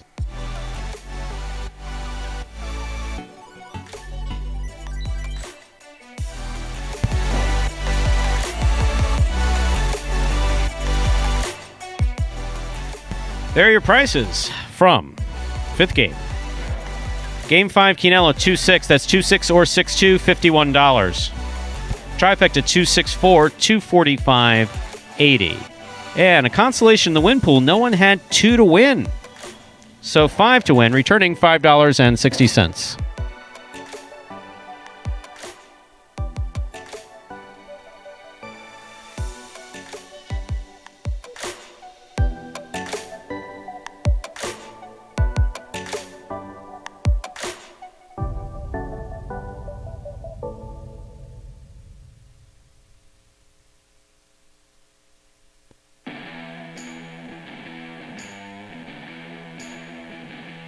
Up next, ladies and gentlemen, is game number 6, a spectacular 7 singles match. Played at 7 points. Points will double after the first round of play.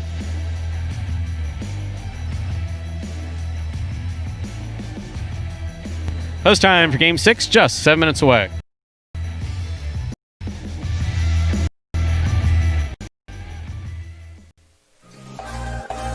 I know I'm better at singles. I have more success in singles.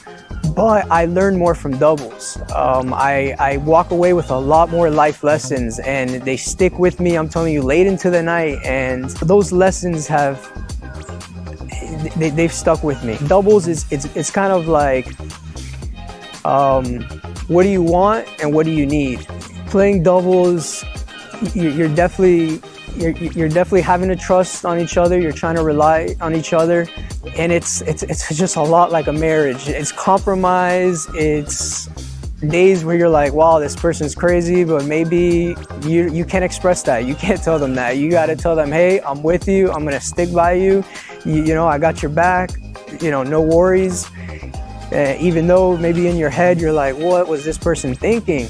You know, like they say, as iron sharpens iron, so friend sharpens friend. And that's what you find in doubles. You find that, you know, you and your partner, you make each other better. And it's hard, but you walk out a better person.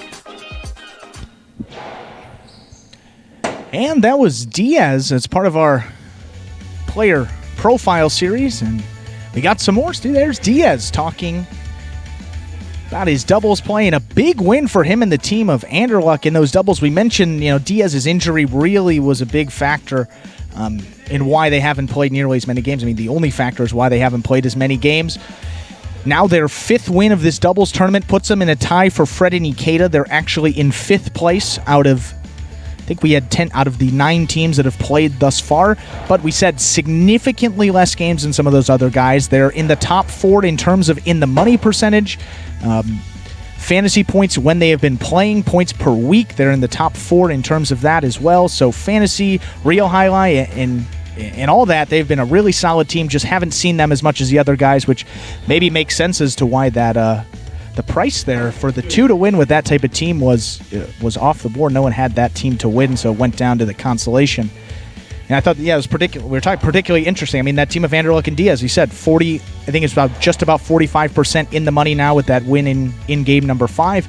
They're one of the top 3, top 4 doubles teams, no question. There's no question they can win the whole thing. I mean, there's absolutely no question that they can win the entire thing. I don't think there's any question about that. If Diaz is on and he's healthy with his knee and he's confident with that, and if Anderluck can control himself, and you know, I mean, yeah, obviously, for those of you who are new to our type of highlight, you know, people come to the ranks of professional highlight with anywhere between 3 and 5 years of amateur experience. Right. So many of you know, some of you don't know, that these players, with the exception of 3, none of them even touched a cesta before January of 2018. So what you're seeing is over the course of 2.5 years that they've done this. But how you get front quarters and how you get back quarters through classic training, whether it was at North Miami Amateur Highline, the Miami Highline School, Spain, France, wherever, Mexico, wherever you have you, is people gravitate towards the front or back after they practice. Mm-hmm. Right. So in this case, also the fact that we're on a shorter court, in this case, we don't have defined front quarters and back quarters. Now, many of you who know highlight will watch this and say, well, this guy, obviously Carballo is a front quarter. Yeah. Anderluck has front court tendencies. Obviously, we know that by looking at it. But in these doubles where you have a dominant player playing with a weaker player, we also have been a little bit careful where we allow them to play. So the first year, you could either play front or back, and you could switch it up the way you wanted. We're trying to tighten that just a little bit. Yeah. So yeah, a number of these back quarters, a number of the people who are playing in the backcourt in these teams cannot move to the front court. Carballo can't move to the front court. Anderluck can't move to the front court because that would create a disadvantage. You don't want Lamonte, who has to play up front, serving against Carballo consistently. Right. Bueno's a bit of a push. Bueno already takes a lot of serves. So that is something that is unique to Magic Highlight. That there's no question about. So there's a balance between trying to keep it fair and competitive by having weaker players together with stronger players. But that's not an indication of where they've played during practice, nor where we think we should play. We obviously know who looks like a backcourt, who looks like a front court. Right, and you talk about the difference in front court and back court play. Those teams that are towards the top of the standings, the real difference is that front court play. I mean, you see Bueno plays the front court for that team, and he's just, he's been playing really well up there. And it's just a matter of, you think about like field position in other sports. I mean, Bueno's getting the ball in a position, right up front. He can do a lot of different things. He could kill it. He can just rally. So, it's getting that good field position, if you will, so he's able to make a lot of different, decisions, and, really opens up the rest of the court for him when he does that. And then also, Asier plays an aggressive front court. Juice sometimes get involved. And then obviously Diaz there, they've played less games, but they're going to rise to the top slowly but surely, as they keep rattling off these wins. So look for that team, Anderluck and Diaz. I mean, especially when they get in those higher post positions. We mentioned it was a bit of a shock there that with the win price, no one actually had them to win. So. We're ready to begin game number 6, a spectacular 7 singles match. Play to 7 points, points double after the first round of play. Serving red shirt to post 1, Anderluck. Receiving blue post 2, Kubala.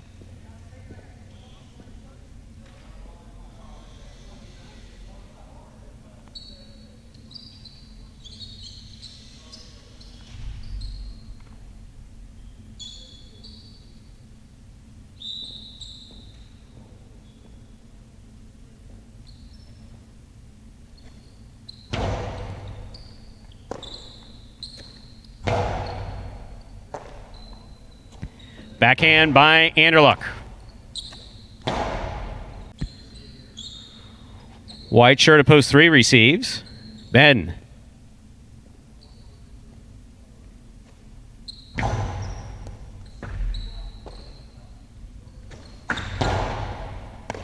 Ball tipped. Point 3.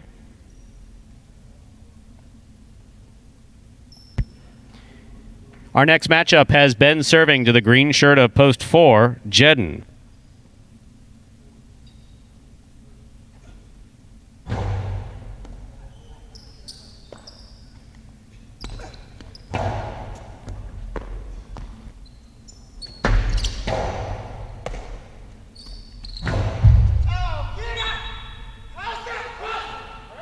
Point 3.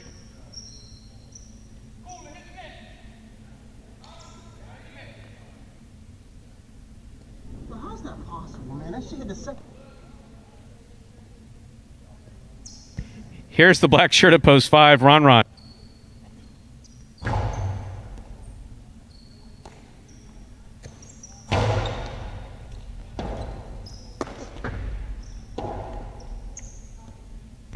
Point 3.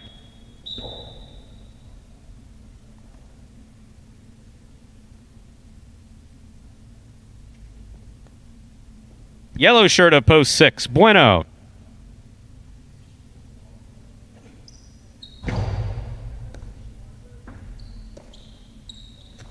Powerful backhand throw by Bueno.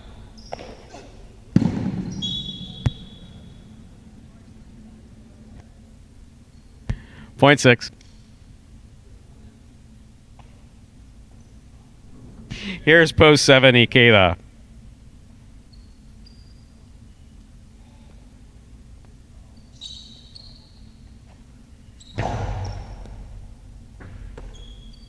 Strong backhand by Ikeda. Ball missed on the forehand of Ikeda. Point 6. Here now to complete the first round and receive. Wearing the purple shirt at post 8, El Barba receives.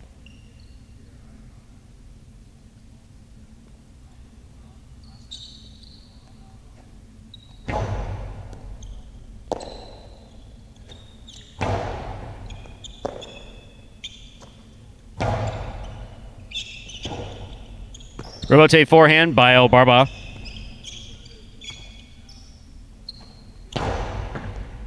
Nice pickup by El Barba. There's the backhand.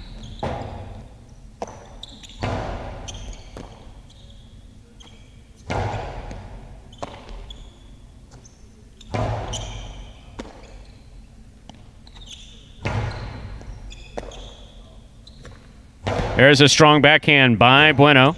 El Barba made the forehand rebote. Hard throw to the inside. Scoop attempt just missed. Well played by both El Barba and Bueno. Point 6. That completes the first round of play, and all matchups are worth 2 points. First to return in the second round, Kubala.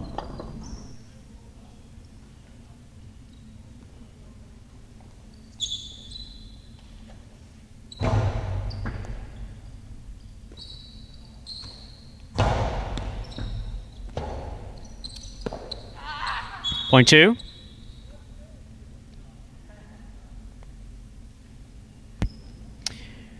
Kubala now serves to the white shirt to the red shirt at post 1, Anderluck.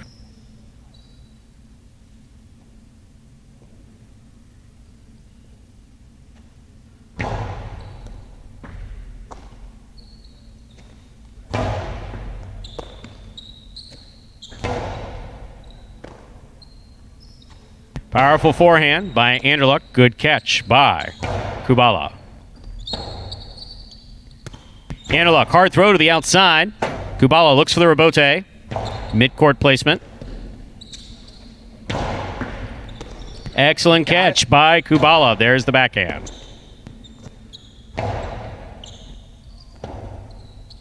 Forehand rebote by Kubala.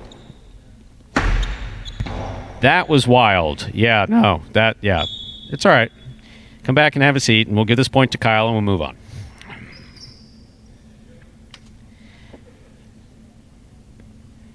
Here's post forward, Jedden.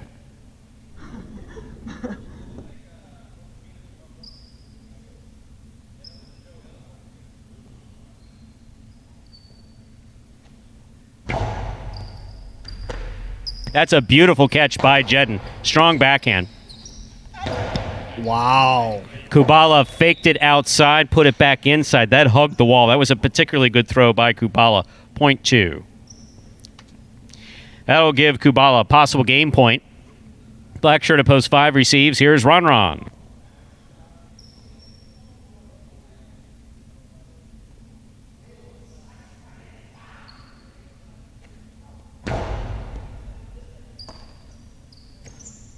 Strong backhand by Ron. Good catch by Kubala. Kubala goes deep.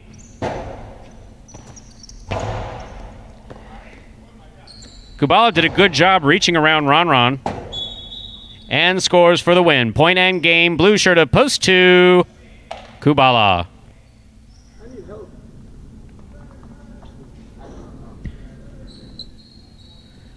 Three serve 6. This is a playoff for second and third place.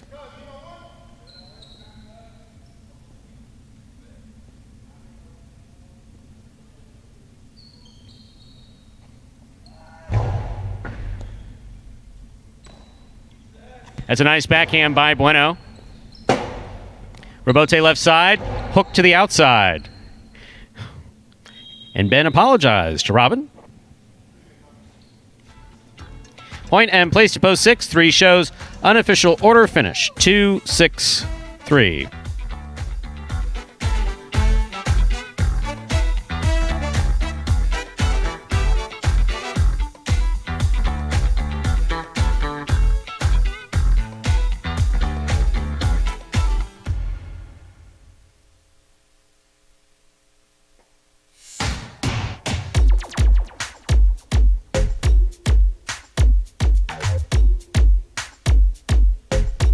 Coming in first, post 2, Kubala. Taking second, post 6, Bueno. Coming in third, post 3, Ben.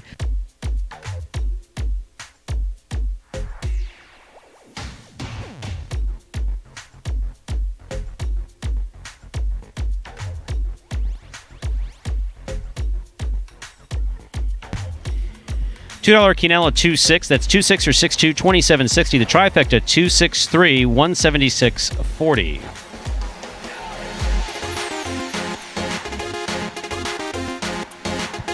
That exacted 2-6, $150 even. And the pick 3, 8-2-2. 3 of 3 numbers returning 236.20.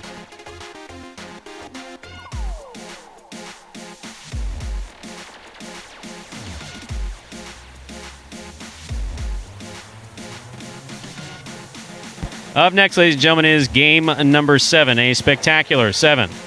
Doubles match. Play to 7 points. Points double after the first round of play. It's the third and final doubles matchup in in this afternoon's performance. Also closes out the high 5 jackpot.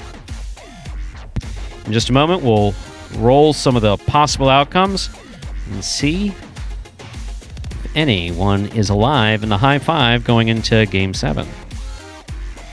Post time for game number 7 is just about 7 minutes away.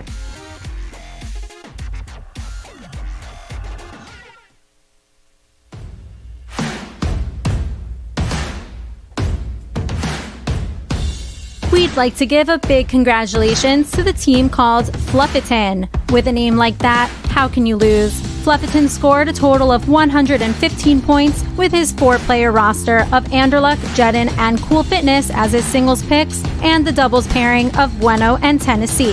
Anderluck led the roster in total fantasy points scored this week. Jedin had a solid showing, beating his weekly average by 17 fantasy points. Bueno and Tennessee finished third amongst doubles pairings with 29 fantasy points.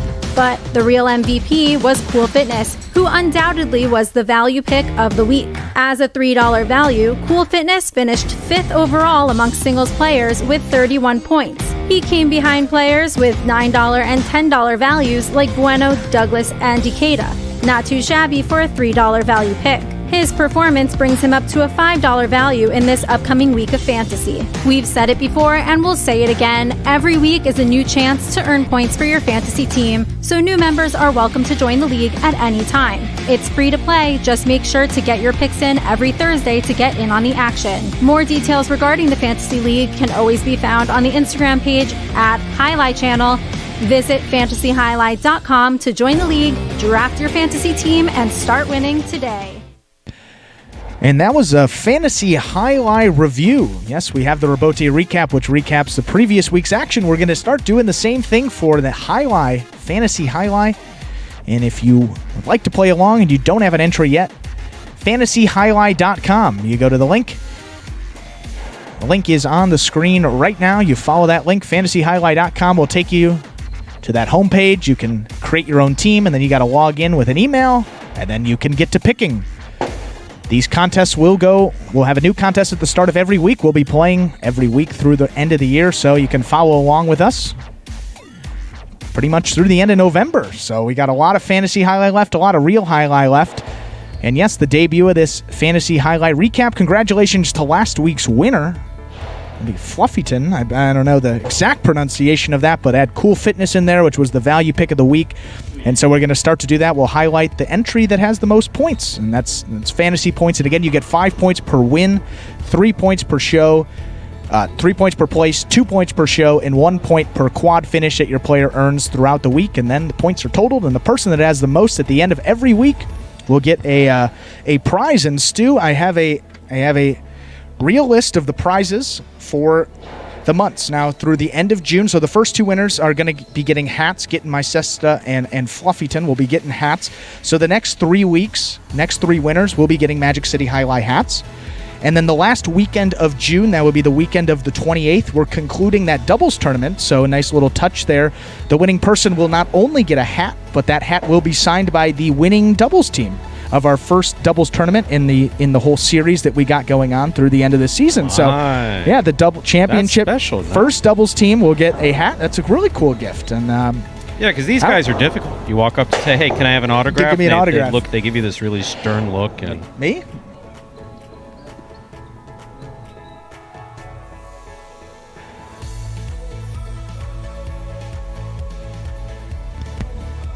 And so, yeah, we got some more stuff coming up, but that'll bring you through the end of June with those weekly prizes, and the big one at the end of June coming up. So if you're looking to win 1 week, that last week in June is going to be a bigger one, maybe a little bigger prize as well. And then that overall prize still being talked about, and it's going to be big. We're told it's going to be big. It's going to be spectacular. I told you, I'm voting for season tickets to the concert series at Magic City Jai-Alai. Be a good Magic City Casino. It'd be worth it. Yeah, wow. 2 tickets for all the concerts, best Easy. seats. Yeah. No, you get to sit next to Scott. That's the best award. You get to sit with Scott in the VIP section. That's it. You get a player. You get a player of your choice, and you a get player of your choice. You get a date night, and you get to go right. with them, and you get to learn them. Yes, it'll be fun. And then in July, August, September, throughout the other months of those season, the prizes will change. So the prizes have been decided just through June, but we'll be giving different stuff in the different months of the year. We don't want to be giving away the hat every single time. So we got some stuff up our sleeve here, and that signed stuff. I mean, that's cool. I hope to win that week, but if I do win, I think we could give away a slot machine. We're a slot machine. A slot machine. Real live slot machine. Yeah, exactly. You connected to the Magic City server. Yeah, that would be. 1 minute to go till we begin Game 7. Thankfully, State would be all over us. Yeah, I'm sure the State would be thrilled with that giveaway. Exactly. State would just be thrilled. You want a what? No, you can't do that.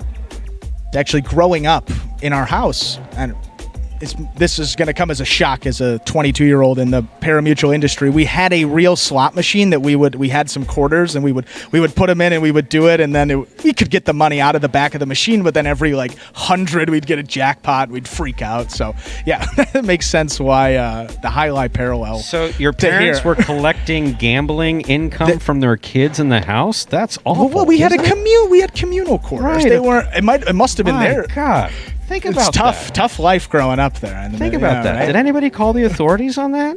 No. Oh, good thing I'm over 18 now. Hey, kids, take your lunch. Slots for tots. Wow. That's just... Yeah. Thank God we're ready to begin game number 7. A spectacular 7. Doubles match played to 7 points. Points double after the first round of play. Serving in the red shirts, post 1, we have Cool Fitness and Jedden. Receiving in the blue, post 2, CRB and Avuelo. Game 7 will conclude the high 5. And looked like one combination was ready to go into the high 5. 5 wins. There's $2,000 on the line.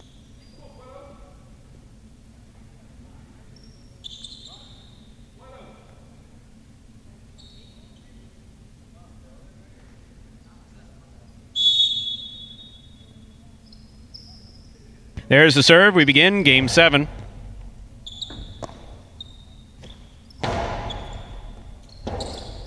Forehand rebote. Fell short of the front wall. Point 2.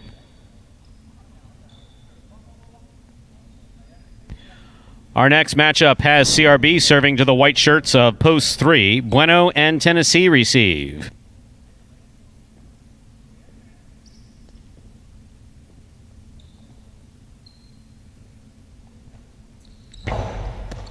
Bueno picks the serve.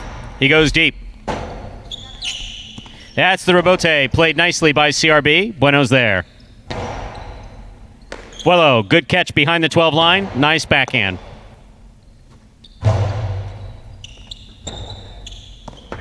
Nice rebote save by Vuelo. Here's Bueno. Bueno pounds it again. Ball tipped.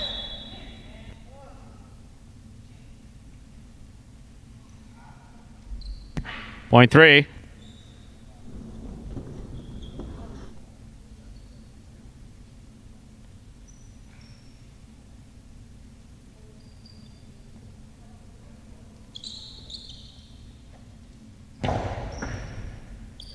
Kubala on the backhand off the serve.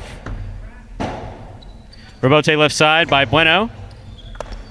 Scores. Point 3.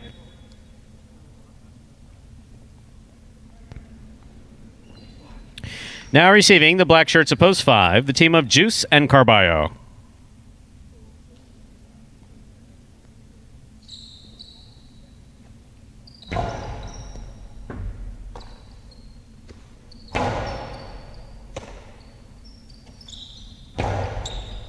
Great catch by Juice. Strong backhand follows.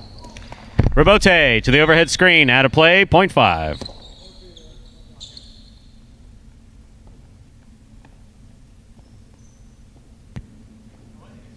Our next matchup has Juice serving to the yellow shirts of post 6, Diaz and Anderluck.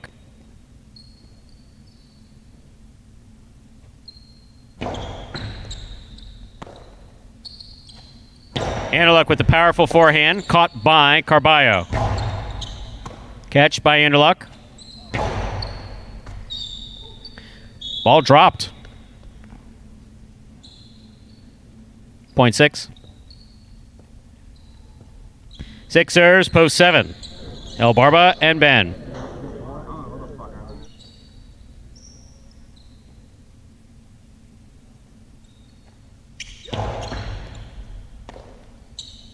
Powerful backhand by Ben. Ball tipped at the back wall by Anderluck.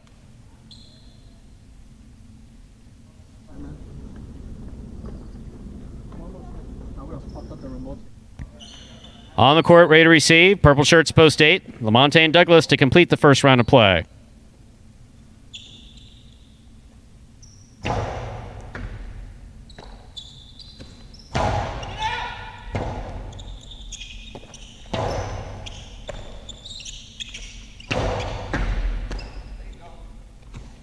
Strong backhand by Ben. Rebote coming out. Lamonte missed it. 0.7.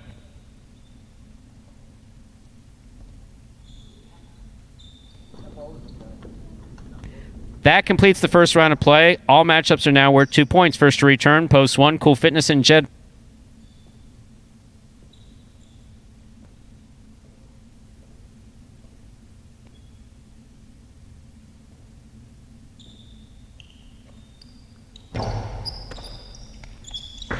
Sidearm Karam, read by El Barba. He returns it. Good catch by Jedden. Jedden's Karam is going to score. Well thrown. 0.1.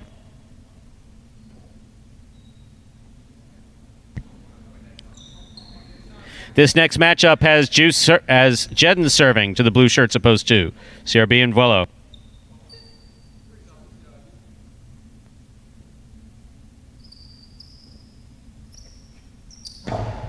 CRB picks the serve, throws it hard.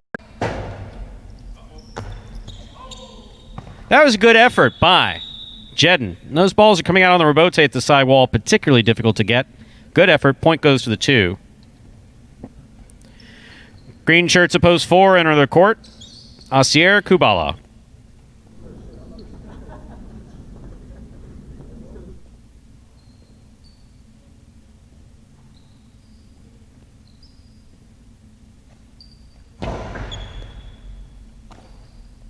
Nice backhand by Kubala. The reverse 2-all scores.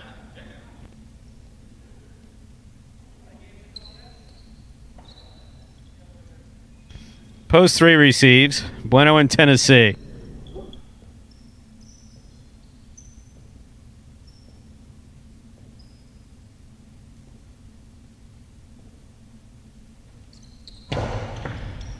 Tennessee from the forehand. Ball tipped in the front court. 0.3.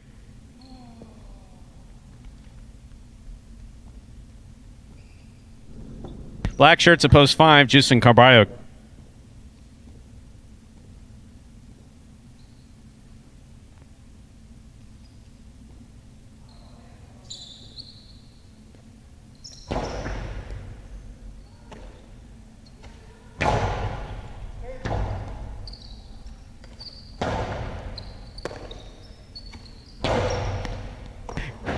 Ball tipped in the backcourt, 0.5.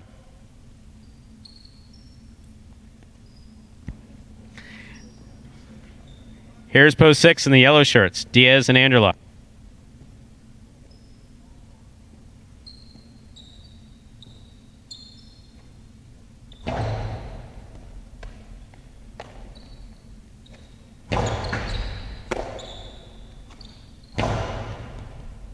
Excellent catch by Anderluck. Nice run, nice reach to make that play.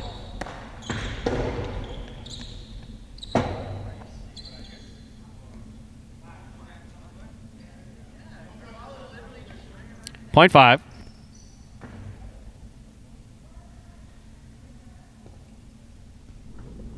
Possible game point. Black shirts at post 5, Juice and Carballo.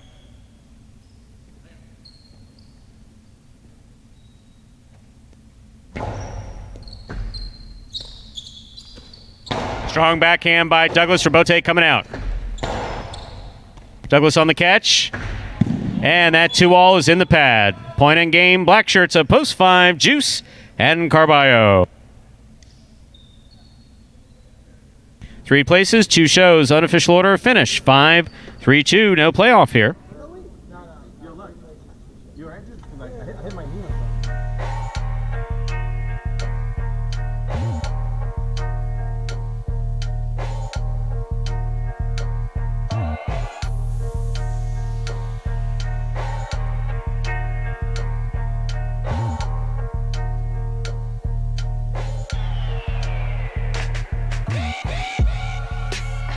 Coming in first, post 5, Juice and Carballo. Taking second, post 3, Bueno in Tennessee. Coming in third, post 2, CRB and Vuelo.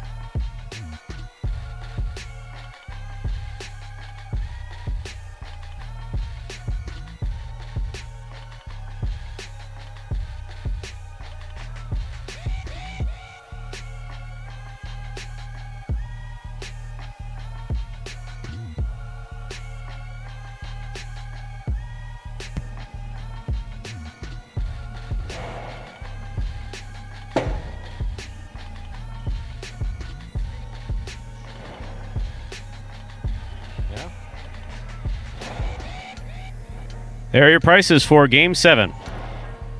The Canelo 3-5, 29.60. The trifecta, that's first, second, third place finish, 5-3-2, 219.40. Look at that win price. 5 to win, returning 34.40. The high five was hit.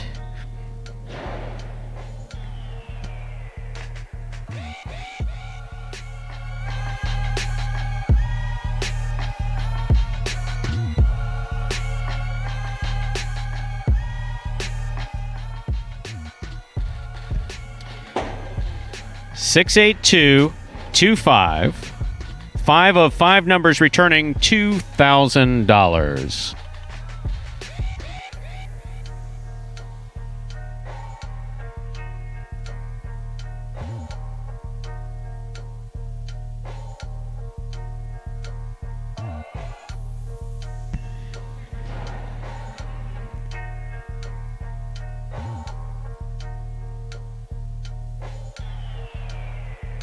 Up next, ladies and gentlemen, is our 8th game. We have 2 games left in this afternoon's performance, games 8 and 9. Game 8, Spectacular 7 singles match. Play to 7 points, points double after the first round of play. Feature games up next. Best players all playing against each other in 2 games. Game 8, Game 9.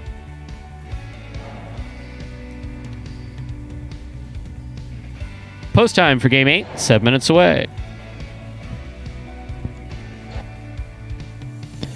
And before we get into this 8th game, these feature singles games of the afternoon, well, we've got a top 10 video for you. We've been showcasing these top 10s featuring the best plays of each type of shot. We've seen caroms, we've seen rebotes, we've seen 2-walls. We've got a bunch more coming down the pipeline. This one you've seen before, one of my favorites. It is the top 10 rebote saves 2019. Here it is.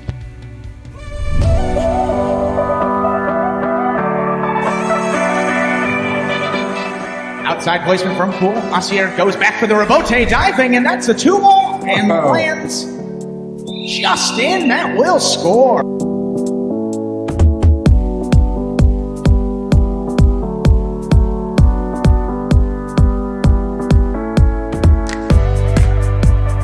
Goes in from the 4 line. Outside placement stopped by Willow. Willow plays it back. Bueno, what a rebote save on the left side.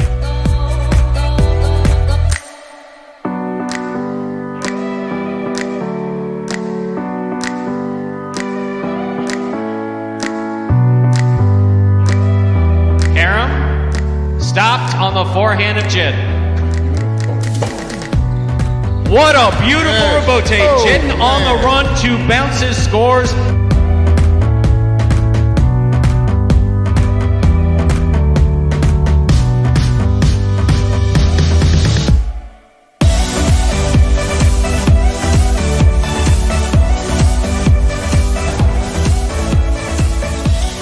Back to the inside, Carballo goes.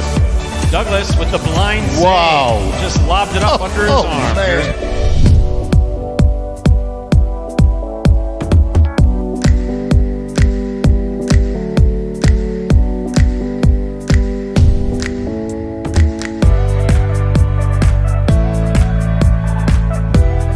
Rebote thrown beautifully. Antelope gets out of the way. Rebote's back up. What a fine effort. This is a 2-wall. El Barba on the run. And it scores.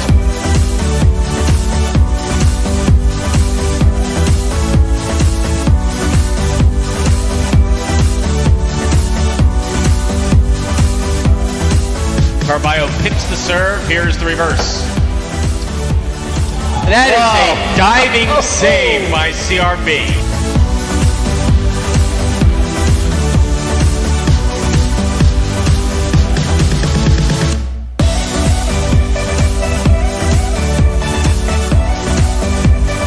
Somehow gets rid of it in time without holding it. Here's Anderluck. Carballo diving save. What a fantastic rebote thrown by Carballo.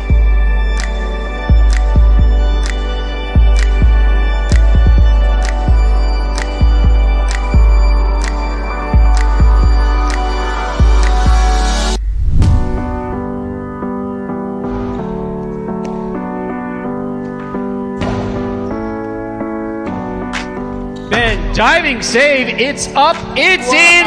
It scores. Wow. That's why you never give up.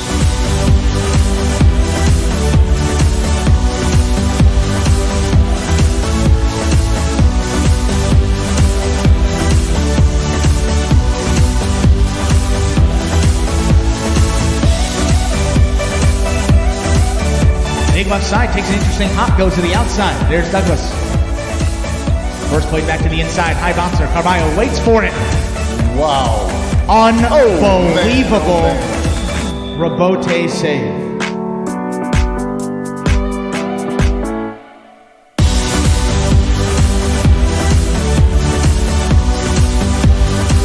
Carballo's there. Sidearm carom, split placement. Kubala up at the 5 line. Hello. That's in play. That is absolutely in play.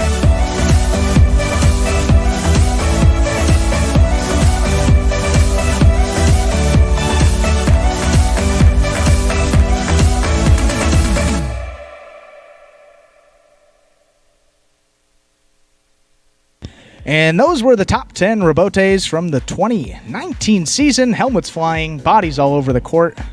A little different brand of highlight you've seen, and that's the Magic City difference there. And I love the effort. That's one of the things, we talk about the effort.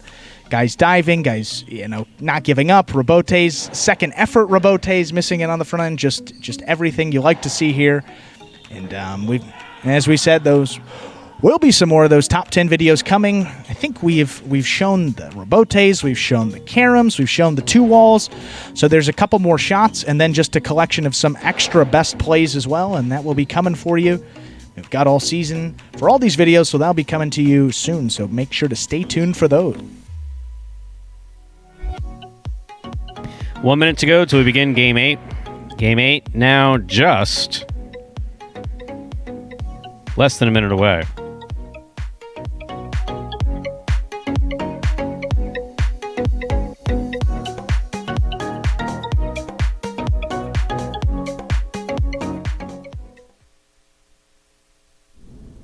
We're ready to begin game number 8, a spectacular 7 singles match. Played to 7 points. Points double after the first round of play.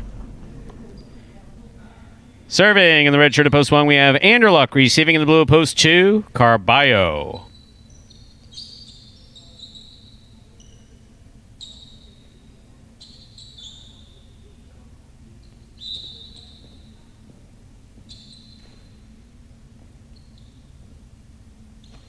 Anderluck serves. We begin game 8.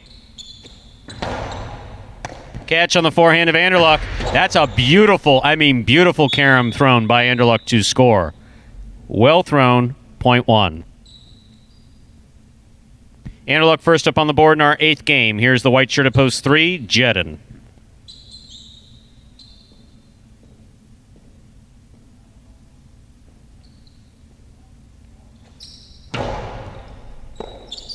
Hard serve, scoring for Anderluck, point 1.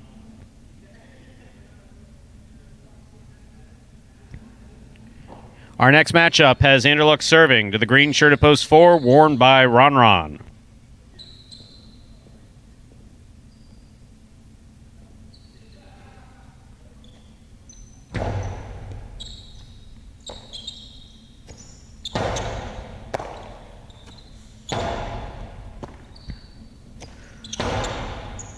Ball tipped by Anderluck at the 9 line, point 4.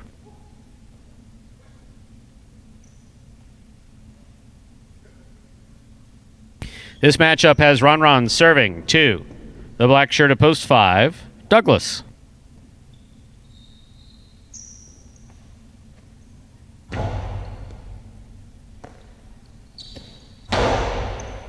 Good catch by Ron. Hard backhand. Rebote comes out right on the roll. And it scores, point 5.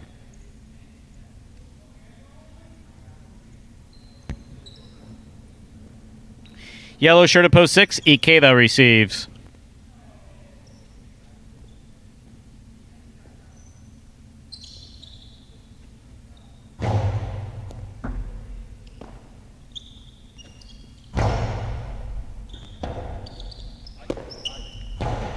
Douglas makes the save on the rebote. Big bounce, wheeled in by. That's reeled in by Ikeda. Hard throw. Caught in the air by Ikeda. Ikeda goes hard to the inside, and that positioning's going to score. 0.6.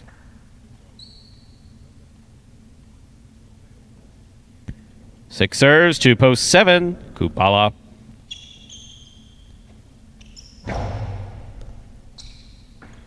It's an excellent serve by Ikeda. Nice backhand by Kubala. Scoop by Kubala.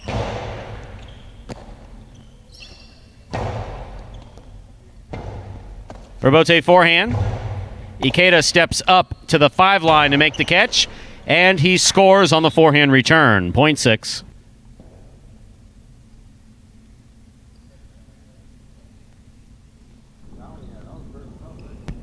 Here now to complete the first round and receive, wearing the purple shirt of post 8, we have El Barba.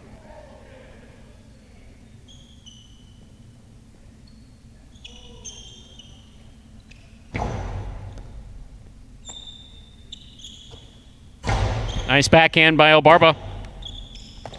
Forehand rebote. Escape to the overhead screen. Out of play. 0.8.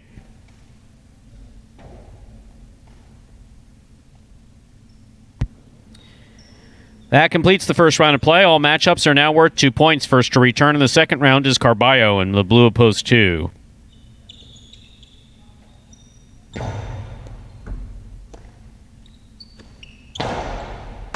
Great catch by El Barba.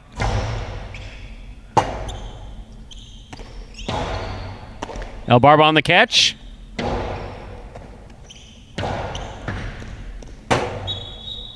Point 2. Chu on the board with 2 points. Here's post 3 in the white shirt, Jedden.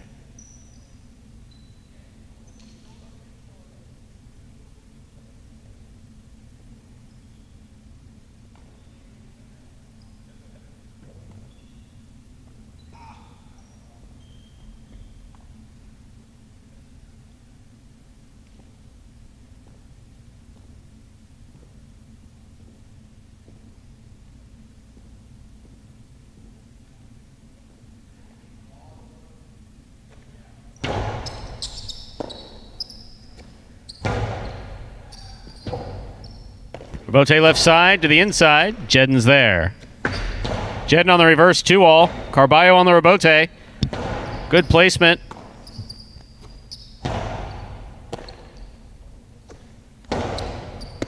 Ball tipped. Point 2.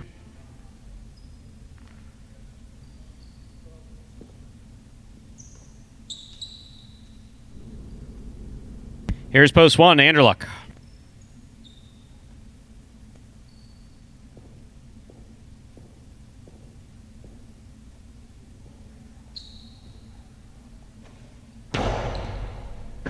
What a catch by Anderluck. Nice backhand.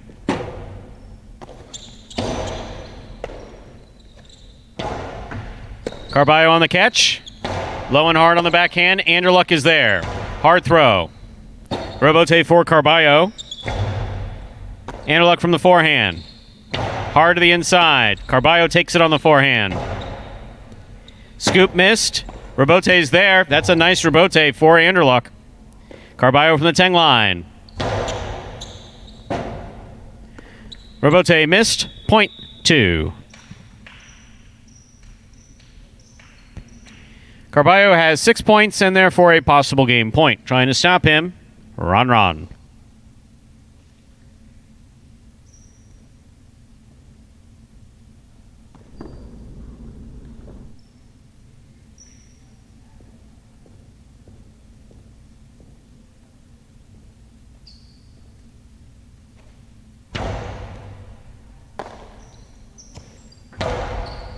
Good catch by Carballo. Ron makes the rebote save. Here's Carballo. Winding up. That's a good rebote save by Ron. High scoop, missed. Point and game. whether Ikeda wants it to be or not, to post 2, Carballo. This is a playoff. Ikeda serves to post 1, Anderluck.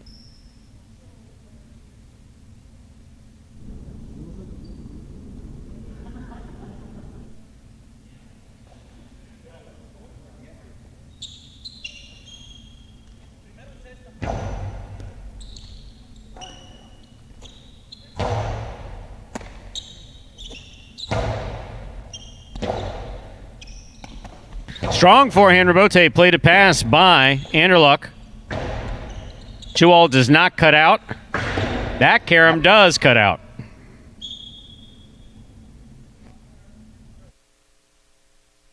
Point in place to post 1, 6 shows. Unofficial order finish 2, 1, 6. Your prices will be posted in a moment.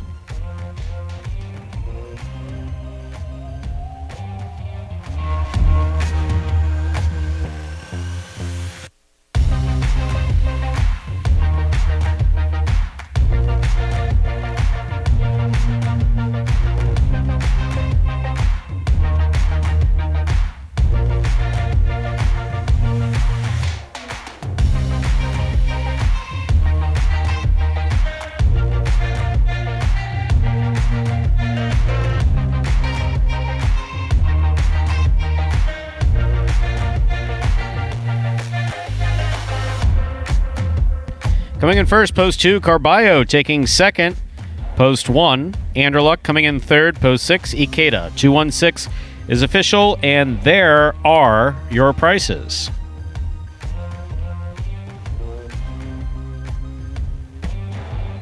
The Mighty Ocho, 856, 822, 52.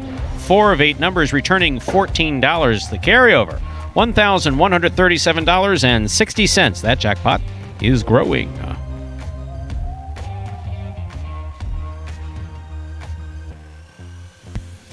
Quinella 1-2, that's first and second in any order, so that's 1-2 or 2-1, $34.20. The trifecta, 2-1-6, 156 even.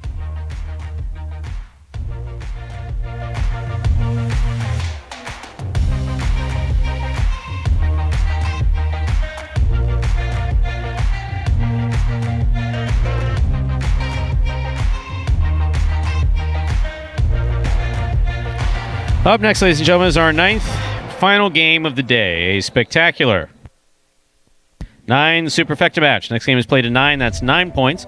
Points will double after the first round of play. Game 9 offers today's only superfecta wagering opportunity. Post time for Game 9, 7 minutes away. And there's a couple other differences in this 9th game, Stu, which is why we have a video that will explain the new scoring format. Well, not new scoring format, it's been around for a while, but the scoring format for this 9th and final game will be Spectacular 9. Here's an explanation.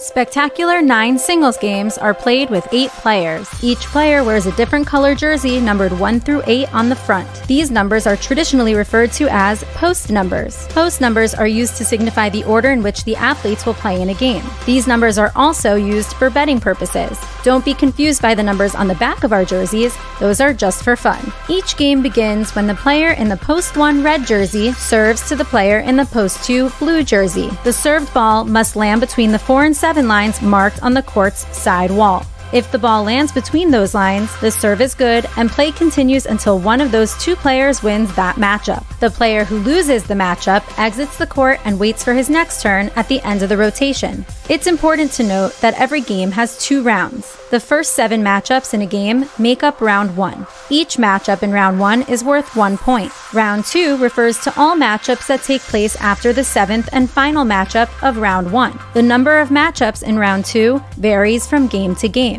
And in round 2, each matchup is worth 2 points. The first player to earn 9 points wins the game. And that was an explanation of Spectacular 9 scoring. That will be the format for this 9th and final game. It's not a new format. It's been around for a long while. Did you say new format again? I said it's not a new format. It's just not, to I'm clarify, just picturing not like a new people at format. like other places It's looking been up. around It's for a a super while. effective. Yeah, at least 30 years. It's more common. Yeah. Interesting point in that 8th game. So we talked about how the old highlight, where the guys used to actually, when they had to catch, there wasn't two distinct processes where they, had a little hold. Where they didn't hold the ball. Where they didn't hold it, right? Release. Where they had the cesta going back as the ball was coming back. I don't know if you noticed in game 8, Carballo, when he came back out there for that second run, he did it on. It was almost maybe a little high for a Cortada. I mean, it was a low forehand, and one of the best examples we've seen. He's the only one over the course of 2 seasons that I've seen even try it, but that's why we love Carballo, one of the flashier players out there, and sometimes it pays off, sometimes... What does flashy have anything to do with quality? We want quality. If I'm betting on someone, I'm not betting on someone with flash, even though I've never placed a bet on highlight. I'm not. So he does fancy-looking things. If he drops the ball, it looks cool. He's worthless to me. Right. For a better. Yes. Obviously. Yes. But... a lot of people that's cool. You get to see that. That's old highlight. And the best example, though, best example that we've seen of that style that we've been talking about. Go back. I think it was, I can get the time there. It was against Del Barba. He was playing in the 8 post right when the points doubled there for game number 8. If you want to check it out, go back and look through the replay. But I thought it was pretty cool. And then he ended up going on a run, taking all those points, and then winning the game. So... I don't know how I feel about us having access to replay. Instant replay. Yeah, not a good idea. Not for this performance. Just not in this sport. No. Not the performances would take. We play 8 games. It would take 12 hours. That was over. No, it wasn't. Yes, it was. No, it wasn't. Go to the tape. Okay. Yeah, it would make baseball look like NASCAR, pretty much. Yeah. 2 minutes to go. Do we begin game 9? Game 9 just 2 minutes away. However, when there was an interesting shot, it is nice to go back and look. I will say that. No question about that. Yeah. We talk about, flashy, obviously, yes, does not correlate to good play, but it is cool to see. It is cool to see someone at least try something like that. Look, if it would have went the other way, you would have heard people saying, terrible, right. All the negative stuff. But when he does execute it, obviously, it looks cool. And you see more of that stuff. We get to watch them in practice, and you see them do stuff like that all the time. So they do. They have a lot more skills, and they're working on some of the fancier stuff, but they should just be worried about CTFB and just keeping it in place, too, and not doing that fancy stuff. Right. You're so thoughtful. And I see I'm learning, yes. and then you make it seem like my concerns are legit. That's nice. Fortunately, we have less than a minute to go before we begin game 9. No, I like the way you did that. That was really nice. That really was.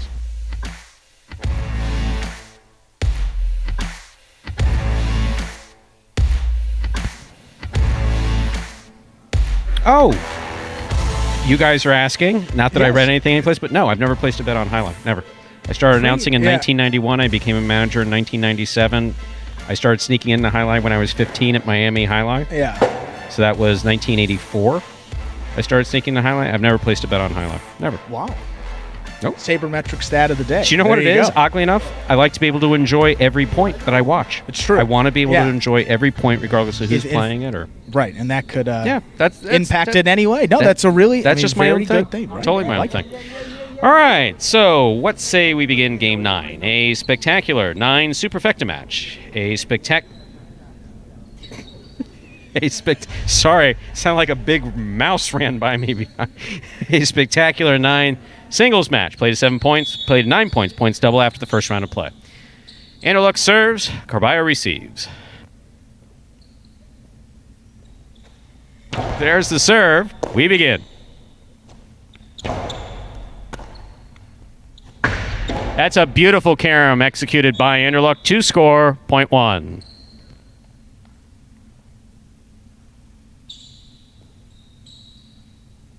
White shirt to post 3 receives. Here's Ben.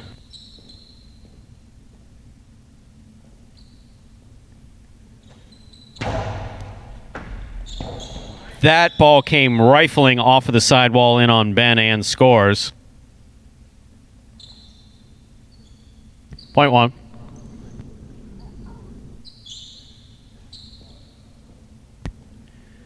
Post 4, Ron receive.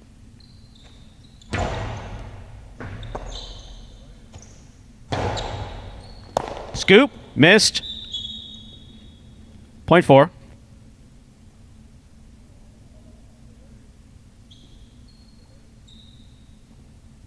Black shirt at post 5 receives. Here's Douglas.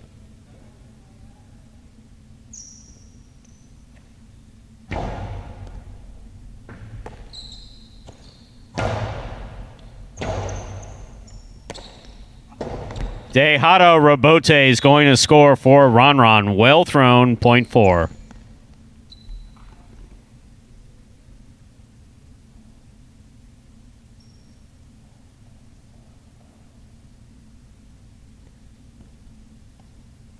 Yellow shirt at post 6. Bueno receives.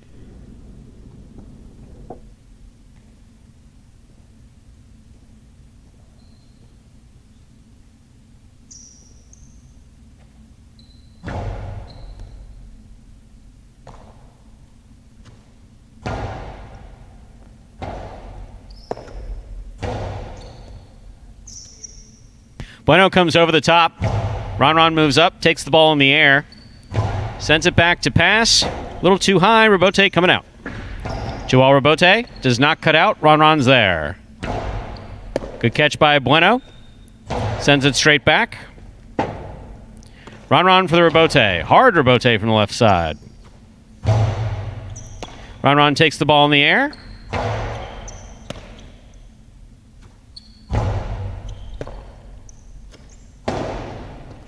Low and hard and scoring to the inside. Point 4. Ron with 3 straight points. Here's post 7, Ikeda.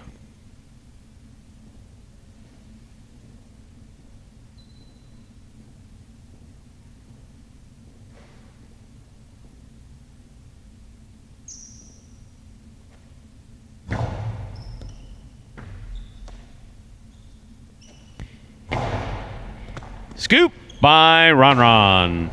Robote forehand. Hook to the sidewall. Point 4. 4 with 4 points. Here now to complete the first round and receive. In this matchup, we have Ron serving to Kubala.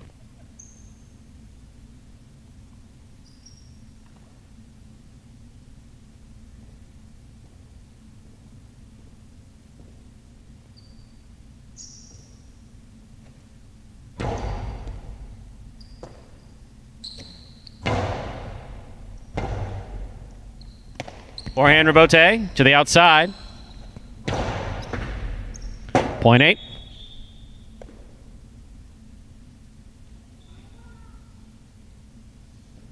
That completes the first round of play. All matchups are now worth 2 points through the end of the game. First to return, Carballo.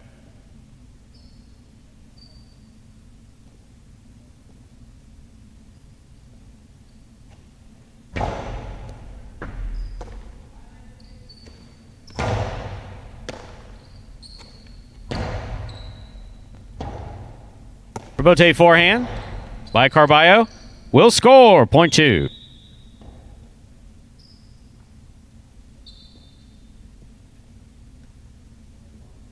Two serves, post 3.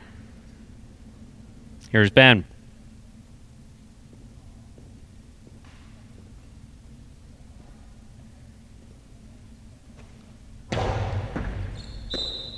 Underserve. Point 3. In this matchup, Ben serves. The returning a 1 post in the red shirt, we have Anderluck.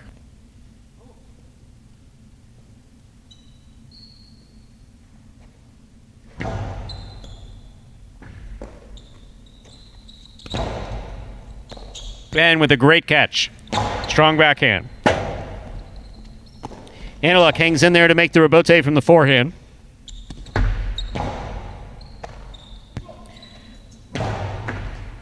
Scoop by Ben. Hard throw, Robote going all the way out. And scoring. Point 3.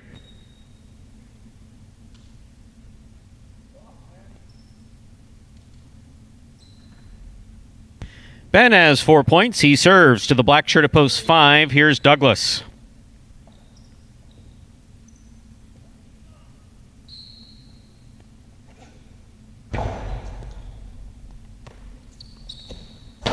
Powerful backhand by Douglas. Rebote by Ben. Good catch by Douglas. Hard throw. Great catch by Ben, but he just does not hold on to it. 0.5. Here's post 6. Bueno.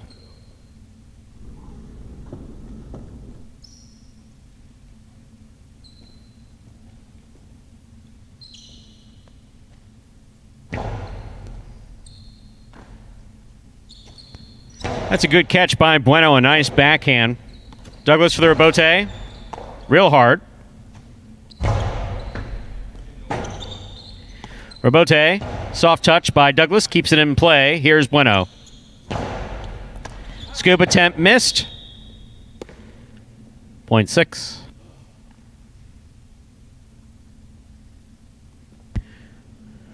On the court, ready to receive. In Ikeda. Pinka post 7.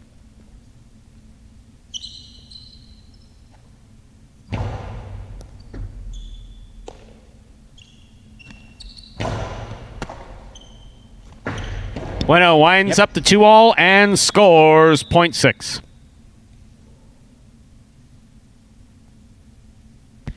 Bueno has 4 points. He serves to the 4 post. In the green shirt, we have Ron.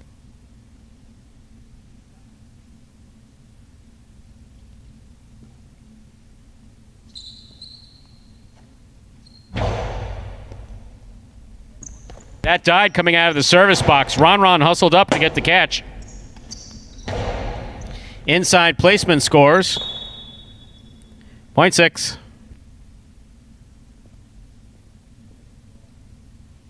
Bueno with 6 points, serving to Kubala in the purple of post 8.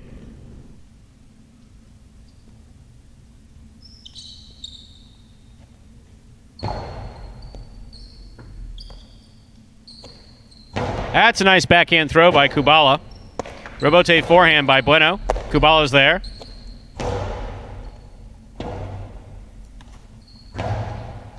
Kubala makes the catch.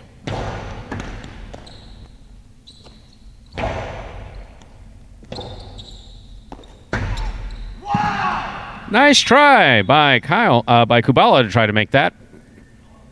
0.6.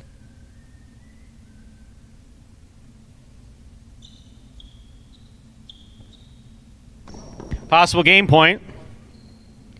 Trying to stop him, Carballo.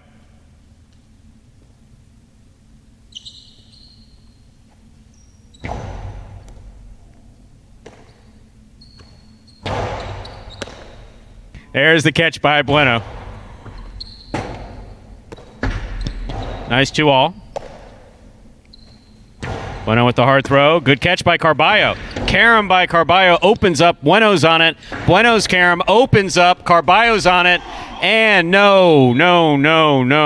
You got to catch it and throw it, not flip it. Point in game. Post 6. Bueno.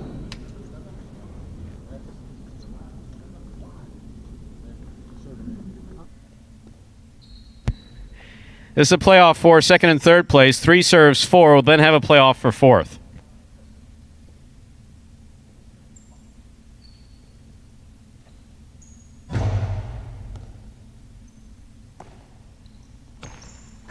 Nice backhand by Ron. Good catch by Ben. Carom by Ben scores. 3 comes in second, 4 comes in third, 1, 5, and 2 will play off for fourth place. 1 first serves, 2, 5.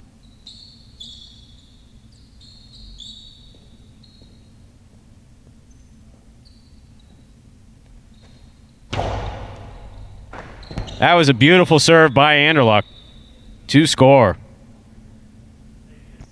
0.1.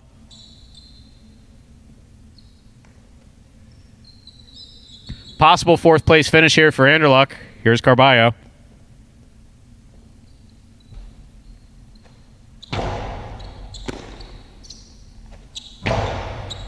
Anderluck with a great catch on the left side.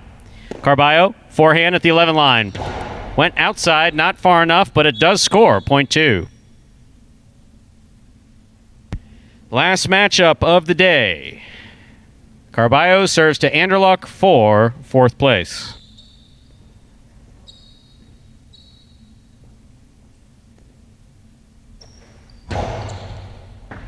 Great serve and an equally good catch by Anderluck. Rebote by Carballo, soft touch. Anderluck has it, winds up, goes to the outside from the left side. Wow. Anderluck got a assist on that. He did. But that will score for Carballo. Point and a 4th place finish for Carballo.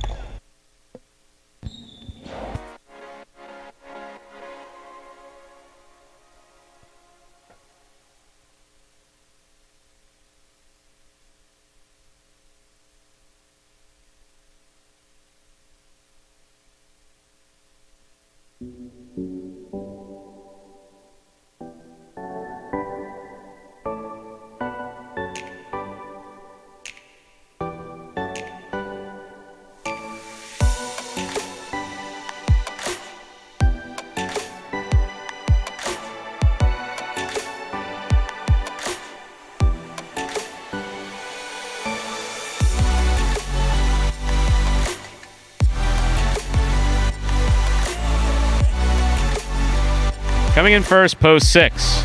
Bueno taking second, post 3, Ben. Coming in third, post 4, Ron. Taking the quad, post 2, Carballo. And there are your prices.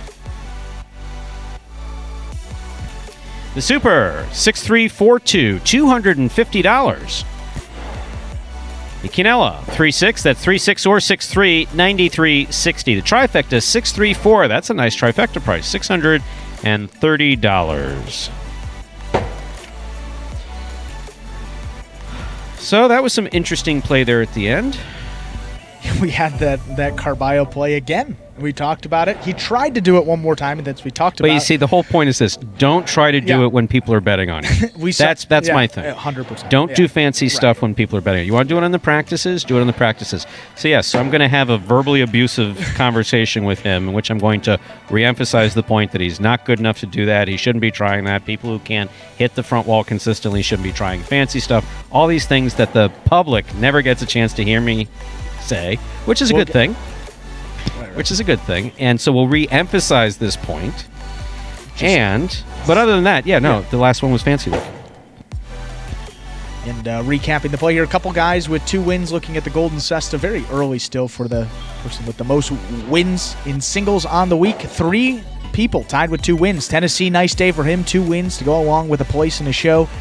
Bueno, 2 wins, picking up the win in that Superfecta game as well there. Nicely done for him. And Carballo got into a Game 6, took advantage of that Game 6. He's 1 for 1 on the season in Game 6, and then had another win as well. So Tennessee, Bueno, Carballo tied at 2 wins for that Golden Cesta, and a bunch of guys with 1, and still very early in the week there.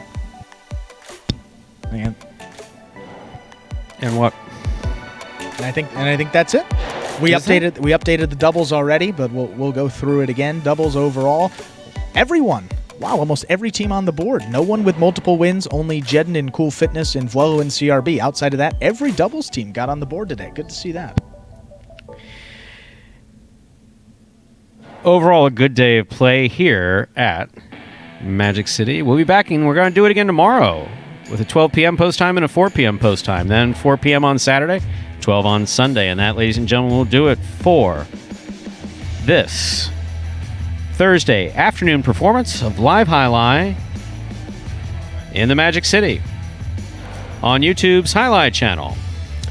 We're glad that you chose to join us this afternoon, and we invite you to join us again tomorrow when we'll play 9 more action-packed games beginning at 12 noon. We sure hope you enjoyed today's Jai-Alai action at Magic City. Please like and subscribe to the Jai-Alai channel and let us know your thoughts and any questions you might have in the live chat while we're playing. We might see it, we might respond, our producer might say something, who knows? On behalf of the players, staff, and management of Magic City Jai-Alai, we thank you for joining us today and hope you'll join us again at 12 p.m. tomorrow. So, Andrew, thank you. Thank you, Stu. With that, Goodbye. Till we can see you back here at Magic City Jai-Alai. I even smiled. Take care.